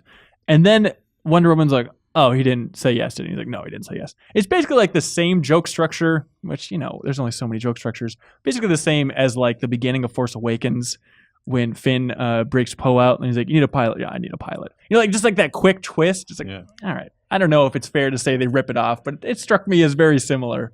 The jokes didn't really work for me. Mm-hmm. Batman v Superman I just watched on a plane recently. Mm-hmm. Not as bad as I was led to believe. But maybe Independence Day Resurgence just like set a new low for me for all cinema, and so anything above that. I want to go back and watch the new cut of Batman versus Superman because the original is like, it is a bad movie, but I find it fascinating because it's just a train wreck to like figure out where did they screw up. Like, this is amazing how awful this is. Yeah. So I never watched the original release, and I did watch the extended one. What'd you think? So long. Yeah. So long. It's like a Return of the King if it was just excruciatingly boring. And I'll be cynical for a second. I think that just for a second. I think they were like begging to get an R rating so that they could say, hey, it's rated R, because there's nothing in that I saw that earned that R. Well, they also didn't announce that until after Deadpool made $1 gazillion. Oh, yeah. Like, oh, we have the R version, everybody. Jump on board. Yeah, I don't know. Wonder Woman looks kind of cool, though. Like seeing Wonder Woman on a World War I battlefield. Made me want to see a Rocketeer movie. That was easily the best trailer that I saw that came out of Comic-Con. I think I watched most of them. Yeah. I really liked it. I'm Lego Batman. Oh, Lego Batman is pretty good, Kong too. Skull Island looks pretty Jurassic Parky and good. Anyways, William has the second part of his question, and he says, so this one's off topic, but I'm like the biggest fan of Hanson and Cork's Twilight Zone podcast. I listened to your podcast and it inspired me to start watching the show. Towards the end of the podcast, Hanson said he already had in mind what he wanted the next show to be. I wanted to know what that was. Keep up the great work. Highlight, Twilight, Bylight. It's not AFI. There's another one. Well, I think this person is not familiar. So we have, Cork and I recapped every old episode of Twilight Zone. It's called the Twilight Highlight Zone if you want that little spin-off podcast. It's pretty good. And towards the end, we talked about doing another show. Mm-hmm. I thought we were going to do Star Wars Clone Wars at that point. Oh. We didn't. We ended up doing something else. But I swear to God, these two emails came in separately. Because the next email from Jordan from Morgantown writes, Hello, GI crew. This question is mostly for Hanson and Cork. I just recently listened to your Fire Inside Out podcast in its entirety and absolutely love your insightful anecdotes about AFI and your experiences with their music. So this guy's email answers the previous email where we didn't go on to another show. We went on to the band AFI and did that full recap. We're kind of our own brand here. Oh, and man. we're going to be leaving this GI thing real That's quick. not true. But we are going to start something new at some point. Yeah. I kind of like jumping around to different mediums, I do too. but we'll Paint see. pals. You should make You guys should read Jane Austen. That's a great idea. Make Cork watch some anime. Yes. Ooh, we could go through Dragon Ball Z. We'll do something in the future, and we'll let you know for sure. Anyways, thank you for writing in. Also, this guy says, Cork, you should read Davey Havoc's book, Pop Kids. We'll get to that in a future episode. Anyways, Jerry writes in and says, hello, GI crew. Jerry from Gilbert, Arizona here. I recently just finished watching the documentary Video Games, the movie on Netflix, and it was a blast. Going through the history of gaming all the way back to Pong and Space Wars was so much fun. I was wondering if you guys had any favorite video game movies, documentaries, or books that you enjoyed and you would recommend. I bet you have one, Hanson. It's just a Double Fine Adventure documentary. It's all free on YouTube. It's only 720p, and there's parts that are still blurred because they don't want to spoiler it. But the Blu-ray, I have reason to believe, is coming out very soon, and that might be the pristine version. But for free, you can watch the greatest video game documentary of all time about Double Fine Adventure on YouTube. Look it up. Do you have our top 10 list handy? I know No, we I did. I don't remember which issue it was. So if you're a digital subscriber, maybe I you Am could Street search for it. Fighter. I remember that was on there. Grounded from Area 5 as well. That's right, the yeah. Last of Us documentary that's on there. That's a good one. There's a really good book, and I'm King of just Kong. going. I wasn't prepared for this question. I think it's The Ultimate History of Video Games. Steve Kent. Okay. It's fantastic. It's I like a worry lot of about- really fun anecdotes. Okay. I worry about those books and like the movies. I haven't watched Video Games, the movie, but the ones that are too broad, I'm a little bit worried about. Like, I like diving into a specific topic, but that book does a good job It's of fantastic. Yeah, it's going just a deep. lot of it's like an oral history of a lot of the early days of consoles and arcade games and stuff. I like it. There's always Indie Game the movie too. I feel Oh, like, of I feel course. like that one's pretty well known. Yeah, it's a classic. Go for those. King of Kong, right, guys? King of Kong. I think Okay. I go with Killing is Harmless, the book that about Spec Ops: The Line. That's basically like Ooh. just spark notes, like for the whole thing, and it's like a walkthrough, and the author describes like, oh, this is how this ties into this other point that's ahead. It's like a super in depth take on a game that's basically Heart of Darkness. So Yeah. I dig it. Maybe we'll talk about it in an upcoming game club. I would Oh, love God. to. Great, JV, great attitude. Alan Cooley writes in from New Mexico and says, after listening to the most recent Game Informer podcast, I found myself again and again agreeing with Joe Juba. I think him and I have very similar sensibilities. And this got me wondering, who do you guys find that you agree with most in the office? Also, is there someone that you most often disagree with? No one. I agree with none of you. That's fair. Miller and I line up a lot. I found. Really? Yeah, like Inside and Hyper Light Drifter, we were like totally on the same page. Really liking those games. That's like a recent example I can think of. It's nice. Tack and I usually, I think. Really? Yeah, line up. But Tech's super not into story, and it seems like you're very into adventure games No, and it's just- story-based narrative stuff. I mean, but like we're basically on the same hill when it comes to like Overwatch and Dark Souls and that sort of stuff and roguelikes. Okay. So, yeah. Father and I, and then also I agree with Joe with a lot of stuff. I don't play a lot of RPGs, but Yeah, but Joe's a big like systems guy. Like he likes the nitty-gritty systems and RPGs. You like that too? no, that's what I'm saying. The RPG stuff is kind of I divert paths from him because Yeah. I'm not into that stuff. But a lot of the other stuff. Cork and I have found a lot of specific words to describe games that we instantly turn us off of from games that we want to Yeah. share. What kind of stuff? Grid. Grid-based combat. Yeah. Stuff like that. Okay, perfect. Roguelike, anything in that vein. You're not gonna do it. Yeah, I don't know.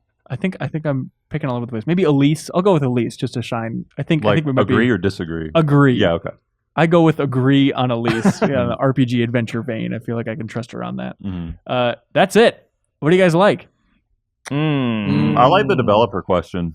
That's Jumping pretty in their good. body? Yeah. Can I you like that refresh? one. Can you refresh this a little bit? No. There was a guy who asked how to get the email on his. That's on the true, which podcast. was very helpful. Going back in time, playing old games, a couple Bioshock hate mails.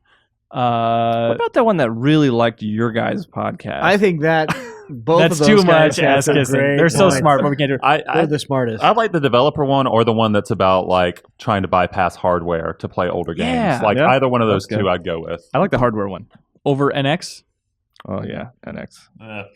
All right, let's go with Dave from Boston here. Hey, Dave from about Boston. going back and the pain in the ass hardware stuff. I'm trying to find the right way to go. Oh, you're going to email him right now, aren't you? Oh, Dave, get ready for an email. A couple hours ago.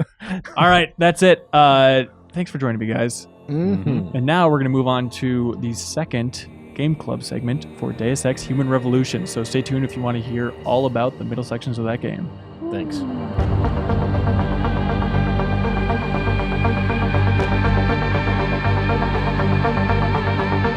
And welcome back to Game Informer's Game Club, everybody. Hey! Deus Ex Human Revolution! How's it going? We're still here. All right. Same crew. You can hear the voice of the sole remaining member of the Deus Ex Human Revolution crew, Ben As I Reeves. trudge along. What a champion. Thank you, Ben All Reeves. my augments. We also have Wade Wojcik, You guys act like this game is a chore, like it's just wearing away at you. and that's why we brought him in. That's why we brought... The people not here definitely acted like You're right, that. they did. Yeah, we brought in Tintin over here to just be nothing but smiles and to do nothing but just fillet Deus Ex Human Revolution. No, So we no. need to offset all of this I hate. have criticism, but I do enjoy this game a lot. Okay, good. Great. And Yeah, good. maybe attitudes have changed. We'll Keep get smiling. to it. As you might have noticed, Jeff Cork is not here. He claims he'll be in the next one. Mhm. And then just to kick things off, Chris K from the community. He told you how to pronounce I know his he name in did. Coach person. and Koken. I don't remember. I'm sorry. Anyways, he writes and he says, I really hope Joe is part of every game club from here on out. He did such an amazing job in including a ton of community feedback in the most recent podcast. Really made it feel like a proper club.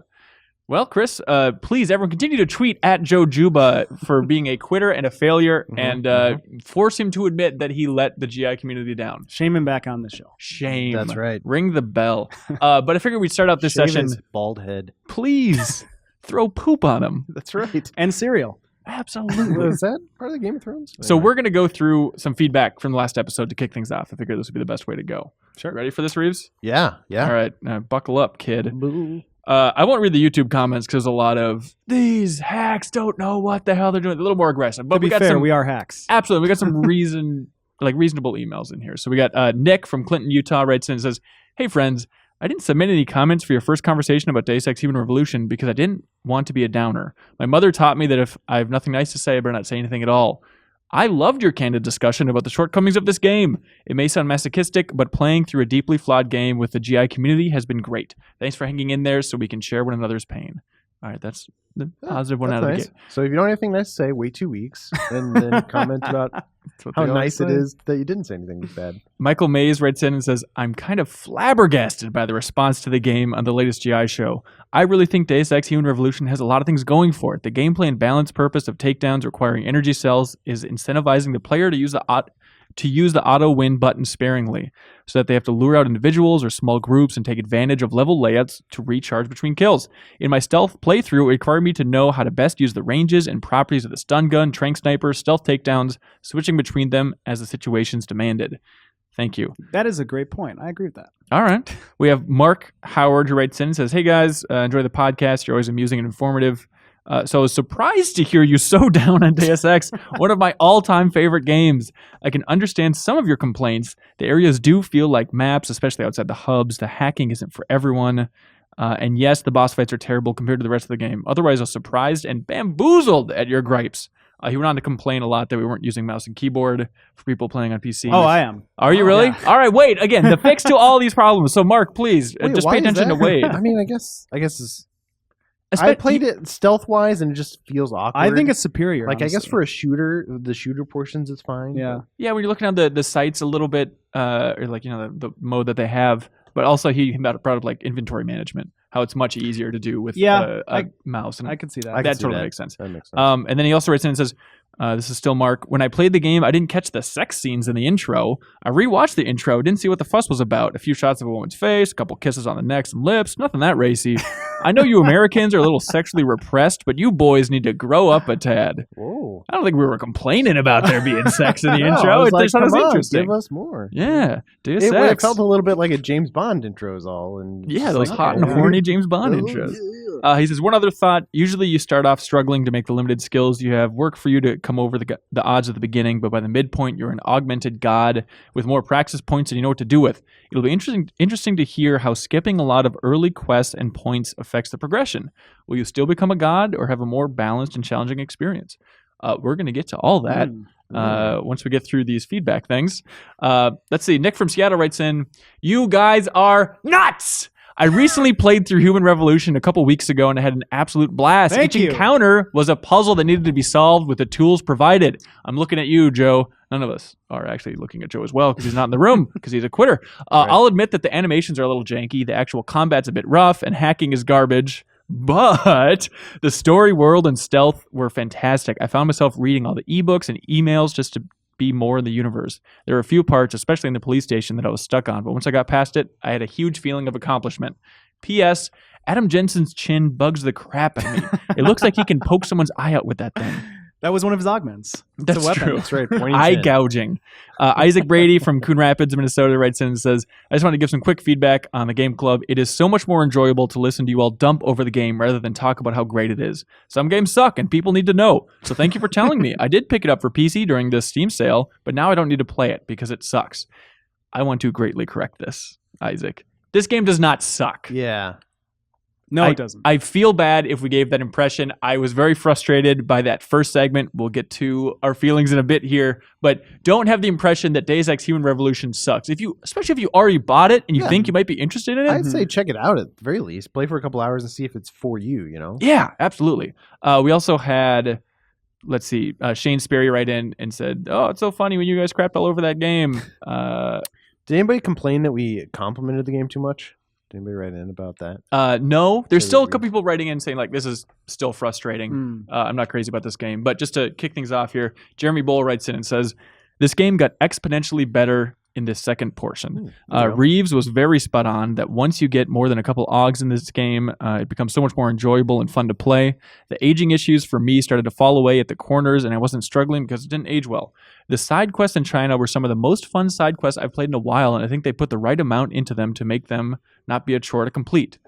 And this is my take as well. I promise I'm not just reacting to the YouTube comments, but this middle section, I would go so far as to say I kind of like this game now. Wow. It really turned me around. I'm up to praise. Kind of like. High praise. Maybe by the third Game Club episode, which is going to be 2 weeks from now, where we cover the rest of the game, I will just never stop raving about how much I love this game. But the biggest turning point for me is just having more praxis points and more things, more augs. But completely what it came down to was just having that cloak ability. Oh, it's great. Honestly, night and day game changer, because I hated that feeling of just sitting in a hallway being like, I could take out these guards one at a time, maybe if I wait for this thing to recharge, and just have no skills. I have no powers here. Right. And then just having that little ability, just even if it's super short, which it is for me, just to like be able to walk across the hallway and not get seen, or just stay crouched. You know, can't stand up or they'll hear you, but stay crouched and just skirt by some people. Like, it's not that hard to get around, even with the lowest level of stealth abilities. Yeah, and that brings up a good point. I'm playing. So once you beat the game, you can go back and do New Game Plus, where you get your carryover praxis points and augments. Okay. So at this point in the game, I have everything unlocked, all the augmentations. And starting off, I had like full inventory, like the Icarus fall ability, and I got the cloak pretty early on. So I'm doing like a full pacifist playthrough, so I don't kill anyone. Interesting. All tranquilizer, all stun gun, and sneaking past people. And it's really interesting how I noticed my first playthrough, I murdered everybody, and like people would like, especially Pritchard would be like, "Oh, you're such a bloodthirsty maniac," and I wanted to see how they would react differently this time. But I think getting the praxis points and the augments early does make it like a night and day difference, which is maybe why I'm enjoying it a lot more than other people. Do you remember struggling more in your first playthrough? Was it a tough go? Yeah, but I guess that didn't bother me because I always and people talk about Deus Ex being like the original being a tough game, so I just figured, oh, this is just gonna be hard, and I just have to get through it. So it didn't bother me though. I actually really liked it the first playthrough. Like it even more this time. I don't understand. Why didn't you go onto a mic and whine like a baby about being a professional gamer that doesn't want to play a game? Exactly. I don't get it. Yeah. I guess I'm just not as bothered by these things as a lot of other people. Like the navigation thing. It reminded me of like Halo ODST, where you're kind of trying to find your way around the city at night. Okay. I never use the map because that thing's really hard to use. But I don't know. It's like GoldenEye. It's not a very it doesn't control very well. It's you can't play it nowadays anyway. It's really hard to play. But GoldenEye, yeah. But people still have fun with it, and I kind of think of this game as like a kind of a similar way where there are a few things it just does not do well, but it's still really fun. It has not, yeah. If you aren't relying on the shooting, especially, and once you get the different OGs, like the limitations of that cover system, it just all tends to fall away a little bit more. Reeves, did you have a take on this second segment of the game? Yeah, well, I was going to comment because you mentioned the cloak ability being sort of a game changer for me. And for me, it was the Icarus landing system. Do you have that yet? No, I heard Wade reference that. What is that? It's only one practice point, and it's like you can fall from any distance and be fine. Right. Oh, I saw that one. And so this is my second time playing through the game, and I didn't buy that particular augment my first time playing through the game. I was going for a stealth playthrough, and I bought it this time, and it makes navigating the world feel so much easier, in my opinion, because you can just jump off the side of a building. Yeah, you can be Batman and just... But also, you could stun people. Like, you can drop down and land quietly. That's a different augment, I think. And then, stun multiple opponents at once. I did that with 2 guys this playthrough, and I then was able to go up and just finish them off melee style, which was actually really fun to do that. And I was kind of surprised that I did it, which is cool. But having that, I thought China in particular was a pain to navigate. Yeah, I'm totally with you. I was trying to find all those radar dishes and whatnot to shut down, and just seeing the ground below me, being I think I can make that, and then take that jump, and then just game over. As soon as I bought the Icarus landing system, it made it feel less of a pain because I didn't have to go wander back into the building and find the stairwell down. I could just jump and be on the ground again. Although the animation is kind of annoying to see that over and over again. It's like this super slow. They got to make Jensen look cool every single time you jump farther than 10 feet. He does that. And it's boy! But at least you're not dying. Chris Yu writes in and says, "Hey, Chris Yu here. I was wondering if any of you guys have been looking at guides for suggested upgrade paths with your skills. I know when I did, it made exploration quite a lot easier. So since you guys have played it before, you basically have a built-in guide. But do you have any other suggestions for things that people should go for?" I remember upgrading the hacking ability just because, whether you're doing stealth or action, I feel like you're always hacking, or you should always be hacking. So upgrading that's pretty useful. I think Icarus landing is pretty nice. And it's only one practice, I think. So if you are doing stealth, the cloak is almost necessary. Yeah. Someone wrote in, Taylor Lane here said, try the Typhoon upgrade. It's OP. This is my second playthrough, and I'm having a fun time playing it a new way with usually just clearing the rooms out instead of sneaking by. The Typhoon's cool, but again, not for a pacifist playthrough because you just murder everybody in a 20-foot radius. Okay, so I have one, and I forget the name of it, but I looked at a video of the Typhoon. I think it might be it, but it's just this. It just launches out a bunch of missiles and kills everything. I've used it against robots, I think, or maybe I need an upgrade to make it effective against robots. But do I need ammo for it? It's grayed out a majority of the time now, and I can't figure out how to trigger it again. There is Typhoon ammo. I think it uses energy too. I haven't used it since my first playthrough. It must use energy as well. Okay. I haven't used that one yet. But that was a big moment. First time I used that, and it's I can finally inflict damage on everybody. Yeah. It might be an augment too. I can't remember because I started the game with this ability. But to have your very last little energy thing recharge on its own. Yes, that one's really useful. It is because if you use one energy to kill or take down somebody and it doesn't recharge right away, then I could see oh man, this is dumb. I spent most of my first playthrough. I was like, man, I wish at least just recharge one of them. Recharge one. And then I got to the end of the game and I finally unlocked that thing. Yeah. I was like, oh, I should have done this way earlier. And again, so I started with the game with that. So it's this is great. I love this playthrough. Yeah. I don't have to keep eating stuff over and over and over again, trying to get that thing up. It's just, I still run into those situations that are frustrating, even with my glorious Invisa cloak, where I'll stealth by somebody, sneak up behind them perfectly, and then be like, all right, now here's the moment. But because I use the cloaking to get there, then I can't get rid of them. And it's just it's the worst feeling. It just feels like the melee, I don't know. It seems weird that melee attack is tied to your energy to me. Or even just to grab them and choke them. You need energy for that. Right. Yeah, it's a weird combo. But yeah, I wish that's why having that recharge is nice. But if you're sneaking up behind them, you don't need the cloak, right? You can just That's true. But what I do, I sneak past them with the cloak, and then I do the 180 and go for the kill. But River Wondrasek wrote in on a similar theme and said, I'm also finding myself starting to feel burnt out on this game. In the beginning, I was hacking every terminal, doing every side quest, and looking for loot and upgrade kits. But now I'm just trying to get through it. It's an alright game, but the map designs are just garbage. I don't want to spend 20 minutes walking back and forth for a side quest. I also think the stealth takedowns are total BS. Of course the lethal takedowns make more noise because giant fucking blades come out of his arm and he jabs them through a guy's chest. If your arms can turn into knives, why not just slit their necks? Yeah. Also, fuck that stupid hacking minigame. Okay, but here's the thing. I actually like it more than the Bioshock's hacking. Okay. It makes more sense, first of all, like water in tubes in Bioshock. I don't really know. But also... Water in tubes in Bioshock. It's nothing but water in tubes. Okay, fine, whatever. No, it's still not, saying it's great, but like, you feel like, okay, whenever you go up to like a thing and it's like a door or whatever, and it's like security level like 4 or 5, I'm like, I need to get behind this. I really want to know what's on the other side. Like, hacking to me was kind of addicting. It can get repetitive, but like... Well, it's cool to be able to like access a spot that like other players might not be able to because they don't have that augment or they're not quick enough or lucky enough with the hack. I don't hate it as much anymore, but yeah, once you level up, it gets way easier. Yeah.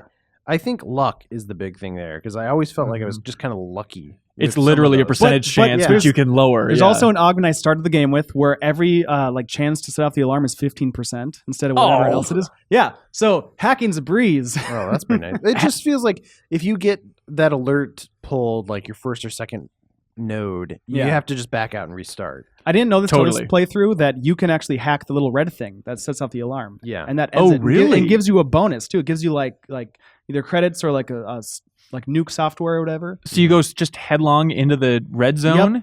Interesting. I didn't know that. So this ties into another thing that's completely changed the game for me is I've done much more save scumming. And I do that too, where it's like every time I set up this alarm hacking, it's like, all right, I'm just going to load the game. It takes so little time on PC. Let's just dive right back into it and try it again. And doing this and just inching along and saving at every opportunity for, like, if I take out one guy, I'll save it. Really? I just have like 60 save files at this point. I'm going nuts on that. And there's a certain nerdy thrill in like really just taking advantage of a save system like that. Yeah. Maybe it's just on that PC during a boss fight especially. too? No, I'm guessing you can't. I assume they disable saves in the middle of a boss fight. I might have done it if you count like the 2 large tanks, or kind of like robot guys in the warehouse. I think I did it in that path a little bit, but I don't know. Would you guys count that fight as a boss fight? No. I mean, maybe a mini boss fight. It's like it was a bigger battle, obviously. Yeah, I don't know. It's like when you're in a boss fight in this game, like it's you and the enemy, right? But I guess I do something similar. But it's like if I get shot at or whatever, I'll just let myself die and then go to last autosave and I'm like right there. So it's kind of the same thing. Yeah, it works out pretty well. The autosave system's pretty good. Yeah. I really thought I was completely screwed with those 2 mech guards in that boss fight in that warehouse because I didn't have a rocket launcher. And I assumed like, well, I don't have the rocket launcher. I missed it. I don't know how I'm going to damage these things. Like I was literally doing like the end of Saving Private Ryan, like firing with a pistol. And then I'm like, okay, well I can hack my way out of it. So then I go upstairs where they can't really get to you and just sit in this tiny little room on the computer. Like, hang on a second, robots. But then I didn't have the hacking ability to like shut them down. And I didn't have enough practice points to get that. So I'm like, I think I'm hosed. There's nothing I can do. And then I found out after looking online, like, yeah, there's a rocket launcher sitting right there. But also there's EMPs. I was going to say, I think right. There's one EMP in a drawer as well. And I had one in my inventory, so I just used 2 EMPs and it took me like 30 seconds. Yeah. Okay. All right. Good job, shot. Wade. All right. But I was skeptical. Cool guy, Wade. I was skeptical of the game and that it wouldn't wouldn't screw me over because I feel like I got screwed over earlier in China by doing a bunch of things incorrectly. So it's probably a good excuse to just talk about China. But like, you go to the bar, right? You're looking for the one guys, and they give you some hot information. You go to the hive, and there's like a whole persuasion moment where you have to talk to this guy behind the bar and try and convince him, like, hey, tell me what I want to know, whatnot. And it turns out the guy is, of course, the person you're looking for after all. But I blew that. And so I wasn't allowed to talk to that guy. Tried shooting him. You cannot shoot. You cannot kill that information man. Out of him. Yeah, it really didn't work. So then my other option was like, okay, now I can go downstairs and maybe this guy will give me the information I need to know. And he's like, well, there's this one client who's not paying up.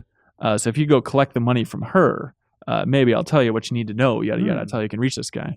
And so, did you guys do this? Okay. By the way, this is one of the reasons why I like this game a lot. That's completely different from what I did. Oh, good. But hang on, let me finish the story then. Okay, fine. So, listen to this guy's story. Went to go collect the money from the lady. There was then another like dialogue tree thing where you're trying to convince her. You can choose like you know what, I shouldn't collect the money from you, or hey, I don't care, give me the money. But basically, I botched it. I botched the conversation.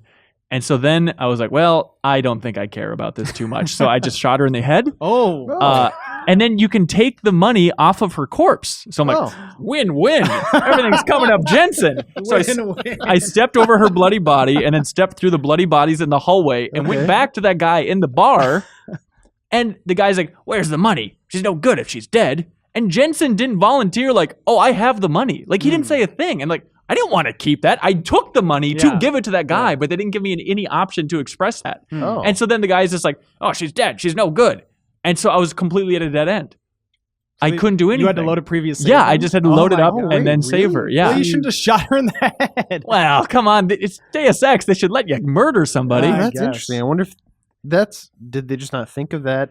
There might have been some other way to get the information or like to get where you needed to go through hacking through higher levels, but I think that's what it was. But I also didn't have the practice points to get into the information. That reminds me of another augment that you should get early on is the pheromone, like conversation, whatever things, influencer. It's like a pheromone augment. Just like a little squirt come out of his head. No. So you can like detect whether or not a person is like an alpha, beta, or omega personality, and like cater your responses based off that to get what you want. Okay, it's like one practice, and it's totally like worth it. So I would recommend that. It's pretty useful during those kind of longer conversations. But what I did, I got into the club with a pass that I took from like the brothel area that I found. Okay, and then immediately snuck downstairs, went to an event, and then I heard that bartender guy down there talking in his office, and he said everything I needed. Oh, really? Yeah, it took just the easiest thing in the world. I snuck down there. Oh, wow. Turns out the solution in this game is always the vent. Always the vent. Seriously. That's really nice. But yeah, my first playthrough, I talked to him behind the bar and everything, and I was amazed I could just sneak down there and do that. And then after that, I like hacked my way through the rest of the secret doors of that club and got like information off the terminals and stuff and booked it. So stealth play through is the way to go, kids. It actually is pretty cool to like play it a second time and see how things operate differently.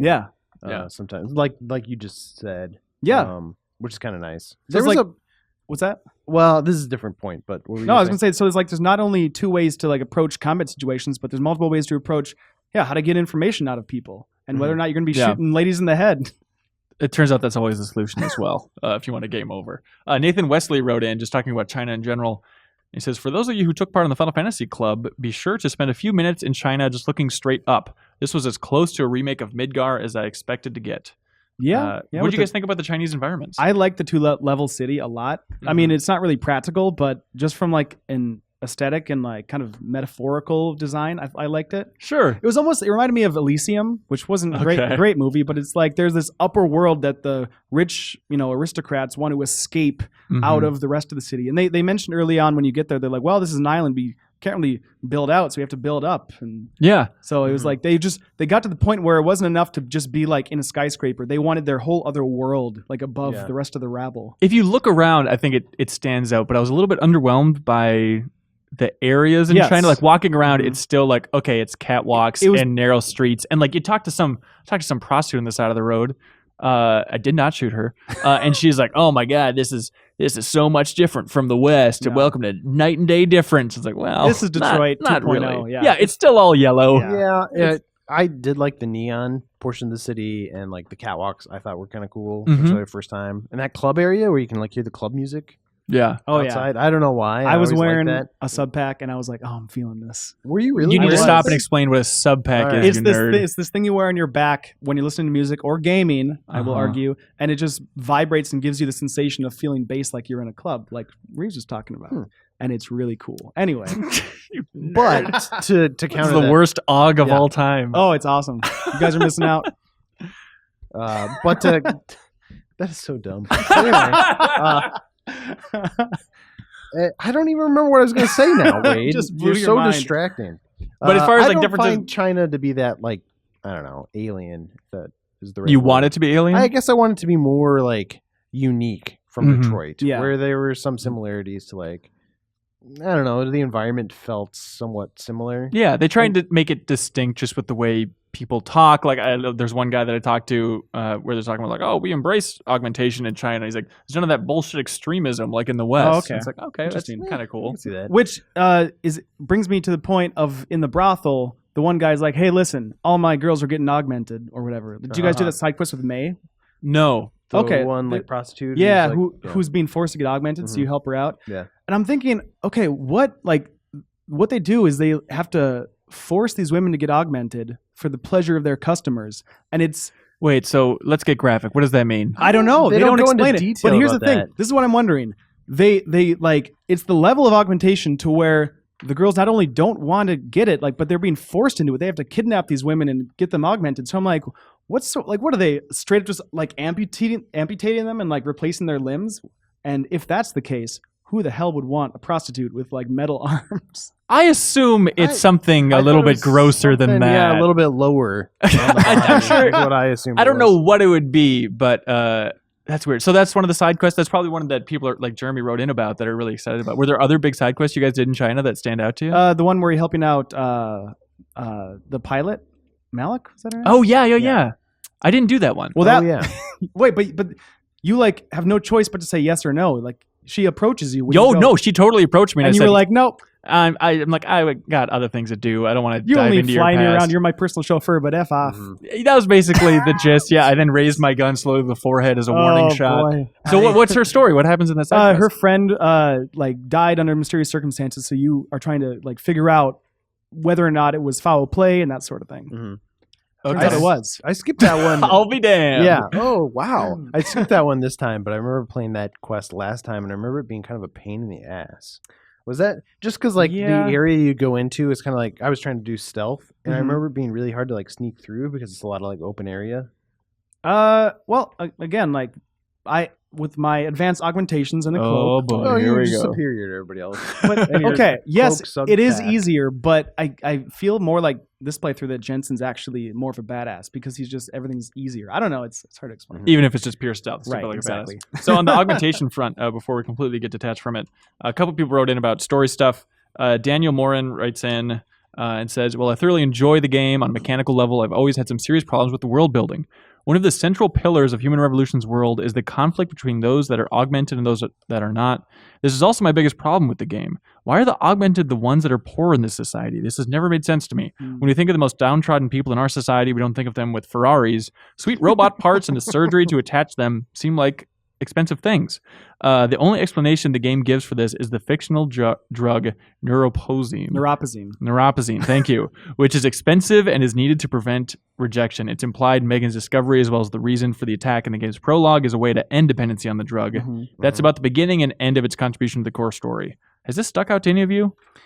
Yeah, I mean, there's a lot of things that don't really make sense. I never got why society is so torn about augments. I mean, yeah, I get like some people are like, oh no, like humans have to be pure or whatever. But like, think about people who have like pacemakers or like rods in their bone. Like, we already kind of are doing. It's such a slippery. It's such like a, I don't know, shades of gray situation in our society. It's not like one day it's gonna be like, and now we're gonna become superhumans, and everyone's gonna be like, no way. Like, it's gonna be such a slow dip into that pool that there's never gonna be a revolt like this in my mind. I agree with what he's saying. If anything, I think it should be flipped, where it's like people who have augments feel superior to everybody else, and like they're like this elitist group. Yeah, and maybe people who can't afford them and never got an augment are like feel like the ones left out or like the dregs of society. But would you want to play as part of the elitist group? Don't you always want to play as the underdog? And isn't it more fun to get more augments? So those two have to be hand in hand. That's true.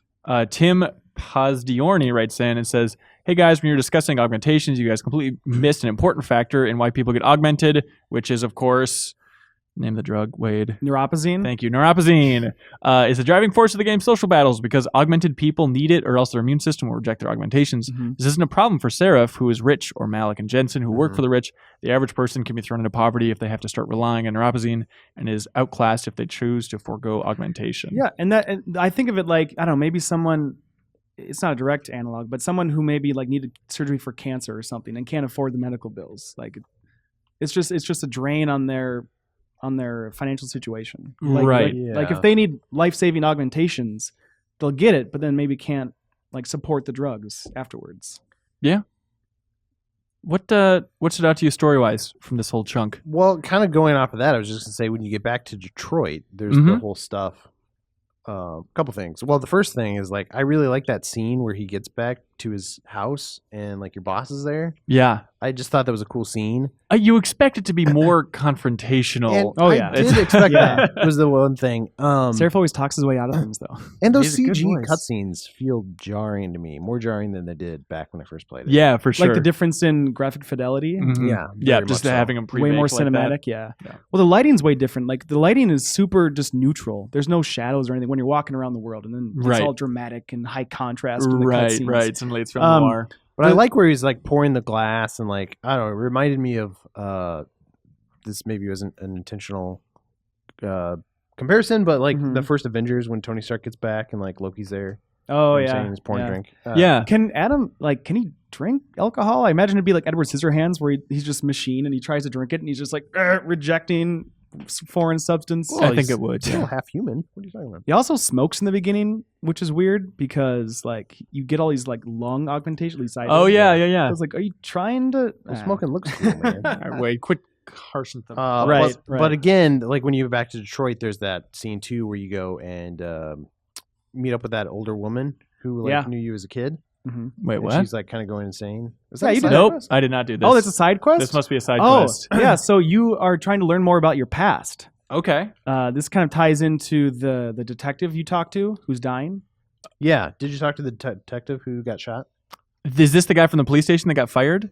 No. No, it's a different this guy. this is the guy who was He's a like PI. who was researching you for Seraph when you got hired. No. Wow, you missed all that.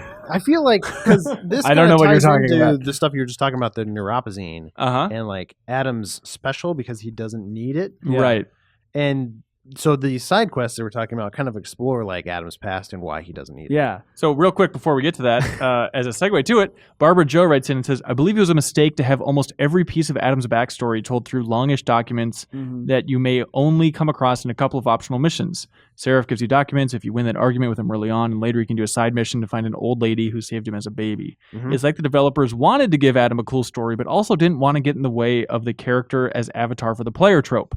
So for me, what this amounted to was learning some rather intense things about his childhood that he should have had an opinion about, but ultimately never commented on after the mission was over. This struck me as incredibly disconnected. Mhm. That's a really good point. I mean, yeah, he doesn't comment on it, but aside from that, I guess it doesn't bother me that much because if you don't want to do the side quest, don't want to learn more about it, then just keep blasting away through the campaign. I don't know.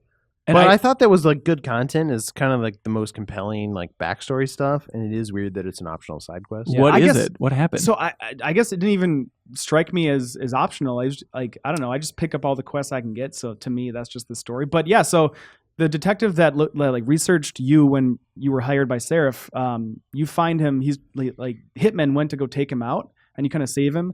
And then he reveals the identity of this woman you go talk to, and through all that, you figure out that like you were adopted. Your parents weren't your real parents, and your original parents died through a mysterious fire at this like baby clinic where they were experimenting on infants Mhm. for like genetic diseases and disorders and weird stuff. Right. Okay. And it seems like your parents. I don't remember if it's implied or if they actually outright say, but like burned down this clinic. Yeah, no, to, they like, said set they you free. started the fire, so like then more babies wouldn't like be subject to this sort of testing. And It's like a it's very V for Vendetta. Interesting. Yeah. Okay. as an aside, though, I thought it was really funny because you're like talking to this older lady and she's kind of like starting to go mentally, and Yeah. she keeps asking like, "Hey, where's my meal? Are you Yeah, bringing and my she's like, meal?" "Oh, Adam Jensen, he's probably 13 by Yeah. now. Here's some money to give him." And so Adam's trying to play along like he's not Adam, and he keeps saying, He like, keeps slipping up. He's like, "Hey, where? What? Tell me more about Adam's parents." that. But he did it like 4 or 5 times, yeah. and I'm like, "Come on!" Get it together.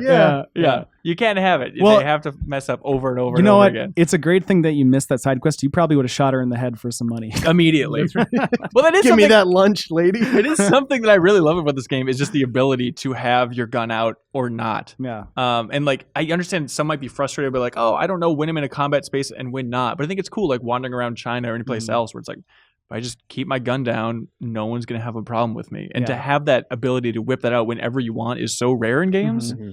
It's usually like, oh, here's a Call of Duty segment where we just put the gun down at your side, don't ask Right. any questions. Yeah, and You like to whip it out whenever you can.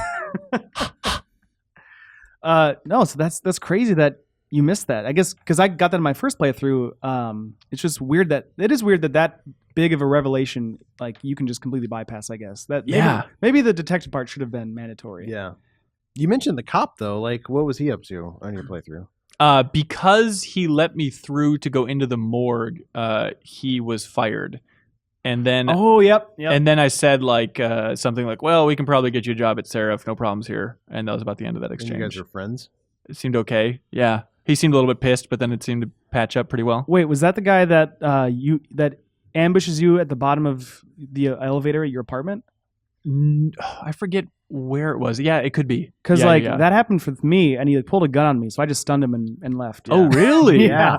So it's interesting because my first playthrough, I remember when I encountered him at the police station for the first time, we had this long exchange and hashed out our problems, and I sort of like forgave him for what happened. And so then when I encountered him later in the game, he was friendly to me. Yeah, yep. But this time through, I think I kind of harassed him a little too much, and he pulled a gun on me. Oh, that's great. And so we had to have a long dialogue, and then I eventually had to. So I guess we figured out that if you screw up the conversation early on at the morgue, he comes back for revenge. But if you get it right, then you're friends later on. That's interesting. Okay. Huh. I'll be darned. Are you guys having a tough time? I know it's your second time through, and I'm just an idiot overall, but I'm having a tough time following the bigger picture stuff. And I think a lot of it... you keep skipping... It probably is skipping the side quest. That's my problem is, but like, they keep talking about the GPLs, and it's like, GPLs are back. There's one over here. We need to go over there. And then, the GPL is a result of this news broadcaster. I don't know what a GPL is. I don't know what they're referring to. So it's an implant in the scientists that were kidnapped. And so... So Megan and the scientists that were kidnapped at the beginning of the game? Yeah. Remember them? Yeah. They're talking about their GPLs. Yeah, they have implants that could be tracked to find where they went. But there was this whole thing about, they were switched off, so you thought they were dead. Oh, they weren't switched off. They were switched to a different frequency. Okay. So now we know the frequency, we can find them. Yeah. Gotcha. Yeah. That would seem like a jump to me. It's like, okay, we know there's a frequency. So that doctor, I ended up stunning him because he wasn't working with me. And so I didn't get like the frequency from him, but somehow we were able to work out the frequency. I didn't I think Pritchard like eventually figured it out. It was like they never...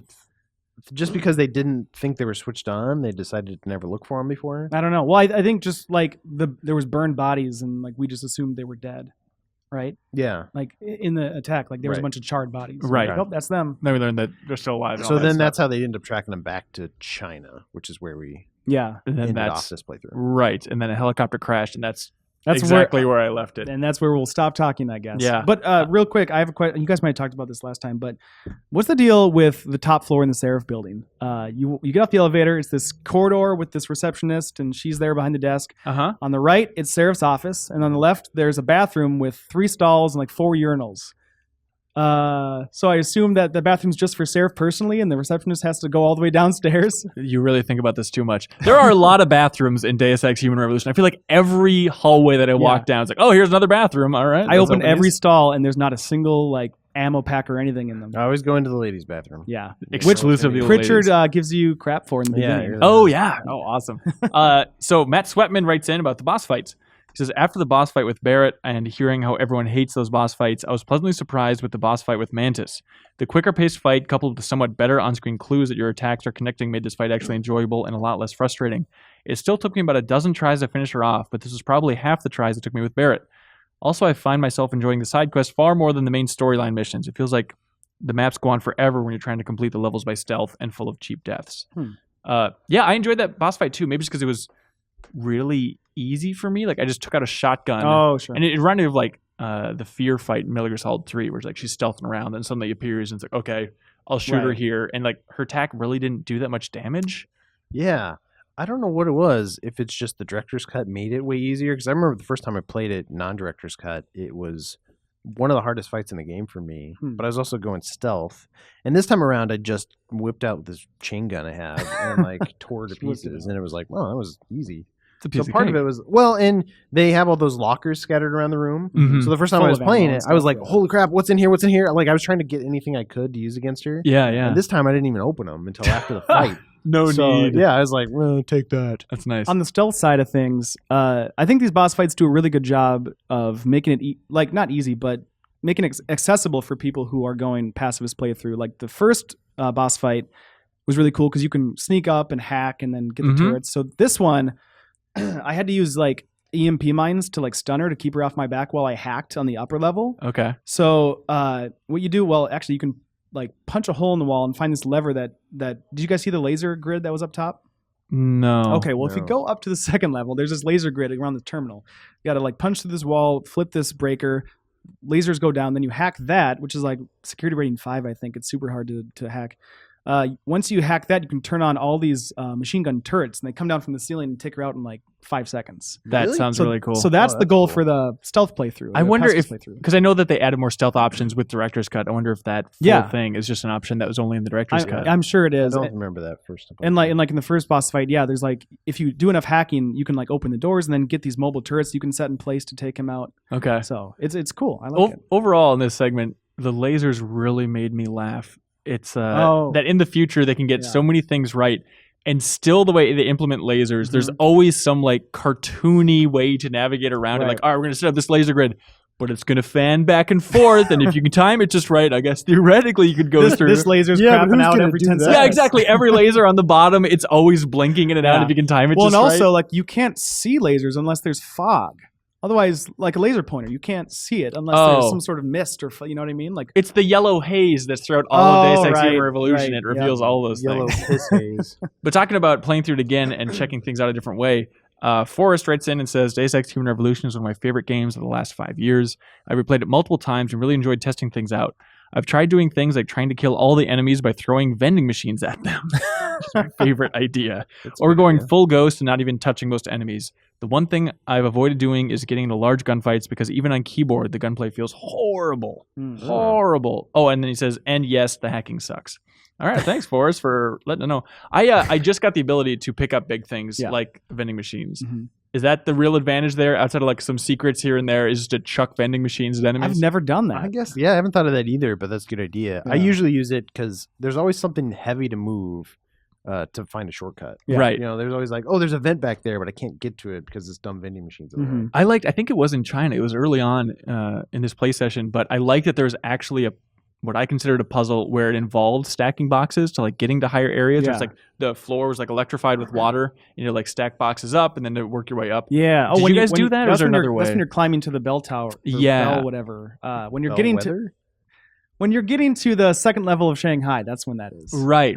I assume there might be another way to go, but I really like that. Oh, finally, the ability to pick these things up actually has some gameplay ramifications. Yeah, aside from the shortcuts, like throwing, like I didn't know you could throw objects. Like, you just like set them down. I thought. No, there's I forget what it is. If it's like right trigger or something, but there's some way to chuck it. Okay. Is it a further augment? Like, I don't think you can do it right away, can you? I think you can do it right away. Really? Okay. Yeah, I've been doing it right away. I haven't seen an augment about that, but that's interesting. All right. Evan McKieran writes in and says, in Human Revolution, you're given more XP for non-lethal knockouts, a bonus for ghosting a room, and enemy AI. It's just kind of stupid, whereas open combat gives you no extra bonuses, and the enemies are ferocious with lock-on hit scan nightmares. Yeah. Because of this, I found my open combat playthrough to be far more challenging than my fairly easy ghost playthrough. Even while playing a stealth run where I'm killing, it's still preferable to not kill because of the additional bonuses. So you're saying it's skewed too much? I think that's actually accurate, because like I noticed when I played the first time with full lethality, some of the gunfights can be difficult because first of all you run out of ammo pretty quick unless you're playing super conservatively with your shots, and like sometimes headshots just won't even kill people because they have helmets on, so you got to hit them in the head multiple times. That combined with like the cloaked guys, like that can be really tough. So cloaked guys.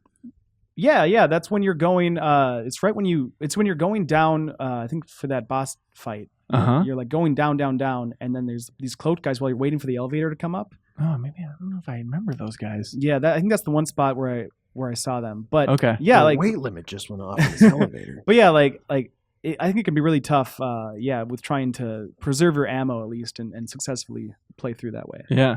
Justin Brown says the compulsion to squeeze 100% out of a game is difficult to separate from a seasoned gamer, but the small experience boosts between non-lethal and lethal are negligible in the end. The series has a history of being over-ambitious while neglecting tight game design, but I find them all more enjoyable when you play them naturally and stay away from the quick load button. So he's saying just stealth your way through, and then when you get in trouble, just shoot your way out. Don't worry about having that XP bonus in one way or the other. That's basically the way I'm playing. I kind of assumed that that boost was because you're probably going to take fewer guys out if you're playing stealth, right? Because you're going to wander by guys. Yeah, maybe that is the And thinking so they behind need it. to give you a boost because you're going to take fewer guys out. Yeah, I was really in love with myself that I think it's at the end of China, there's like the fake hologram lady or whatever.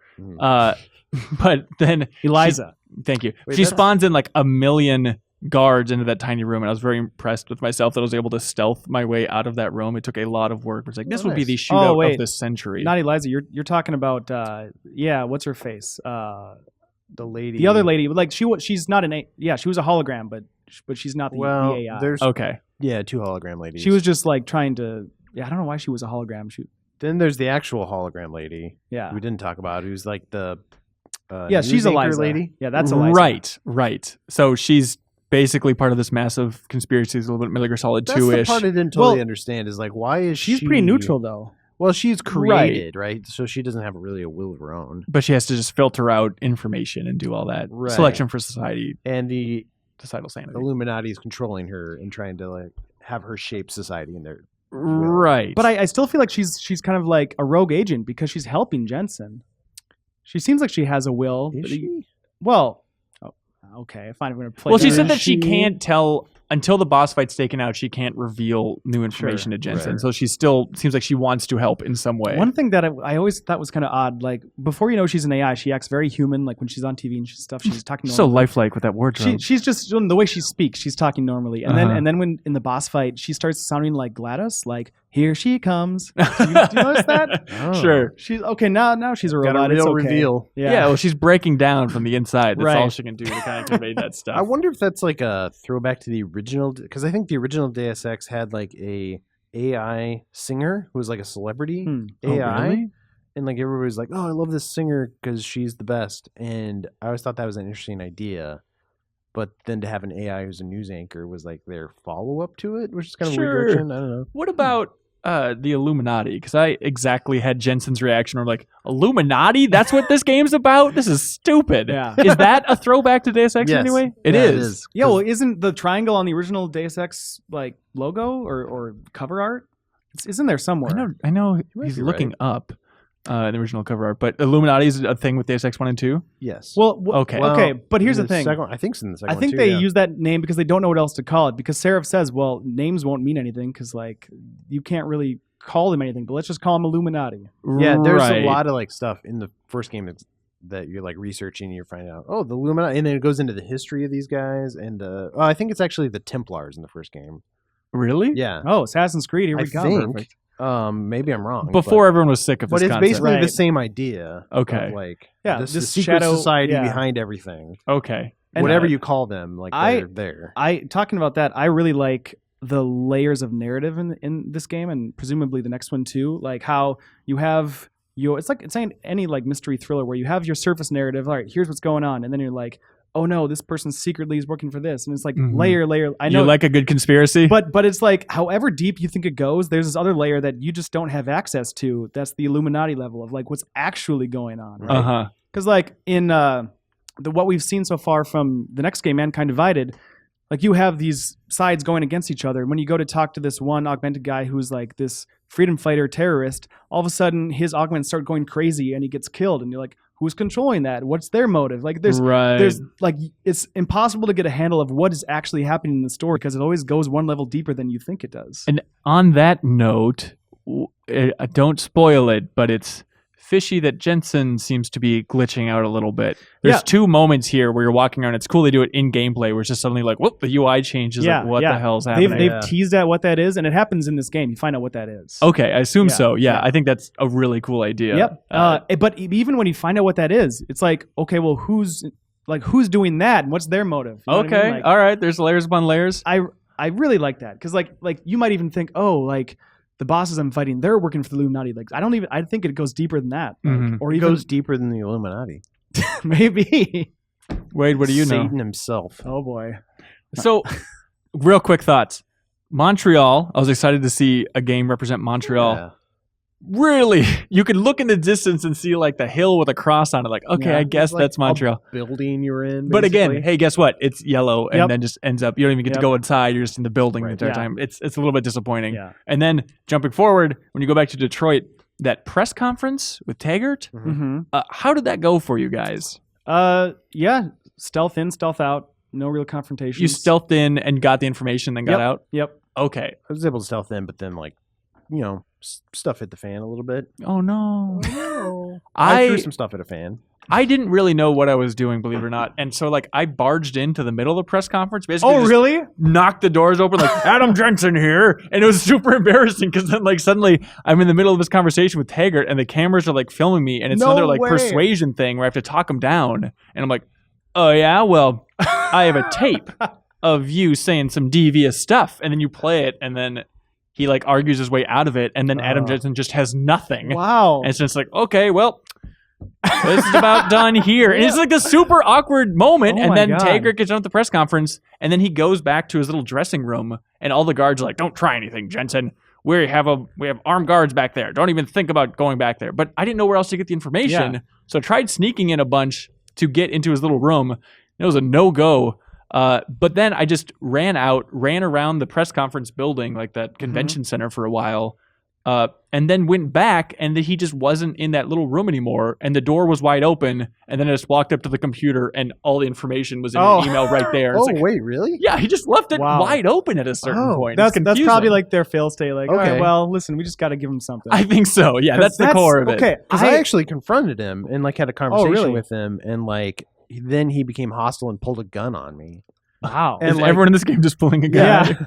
The old woman. That's so interesting because I snuck into the back room where they were watching the press conference on TV, and I think I hacked that computer or something. Okay. I had no idea you could go into the press conference and confront him that. That's really cool. It is really cool. That's an example where that one pheromone augmentation would come in handy because you could Yoo-hoo, Taggart. yeah, exactly. You could use that, figure out what personality he is, and kind of tailor your responses to that. Right. You're such a tiger.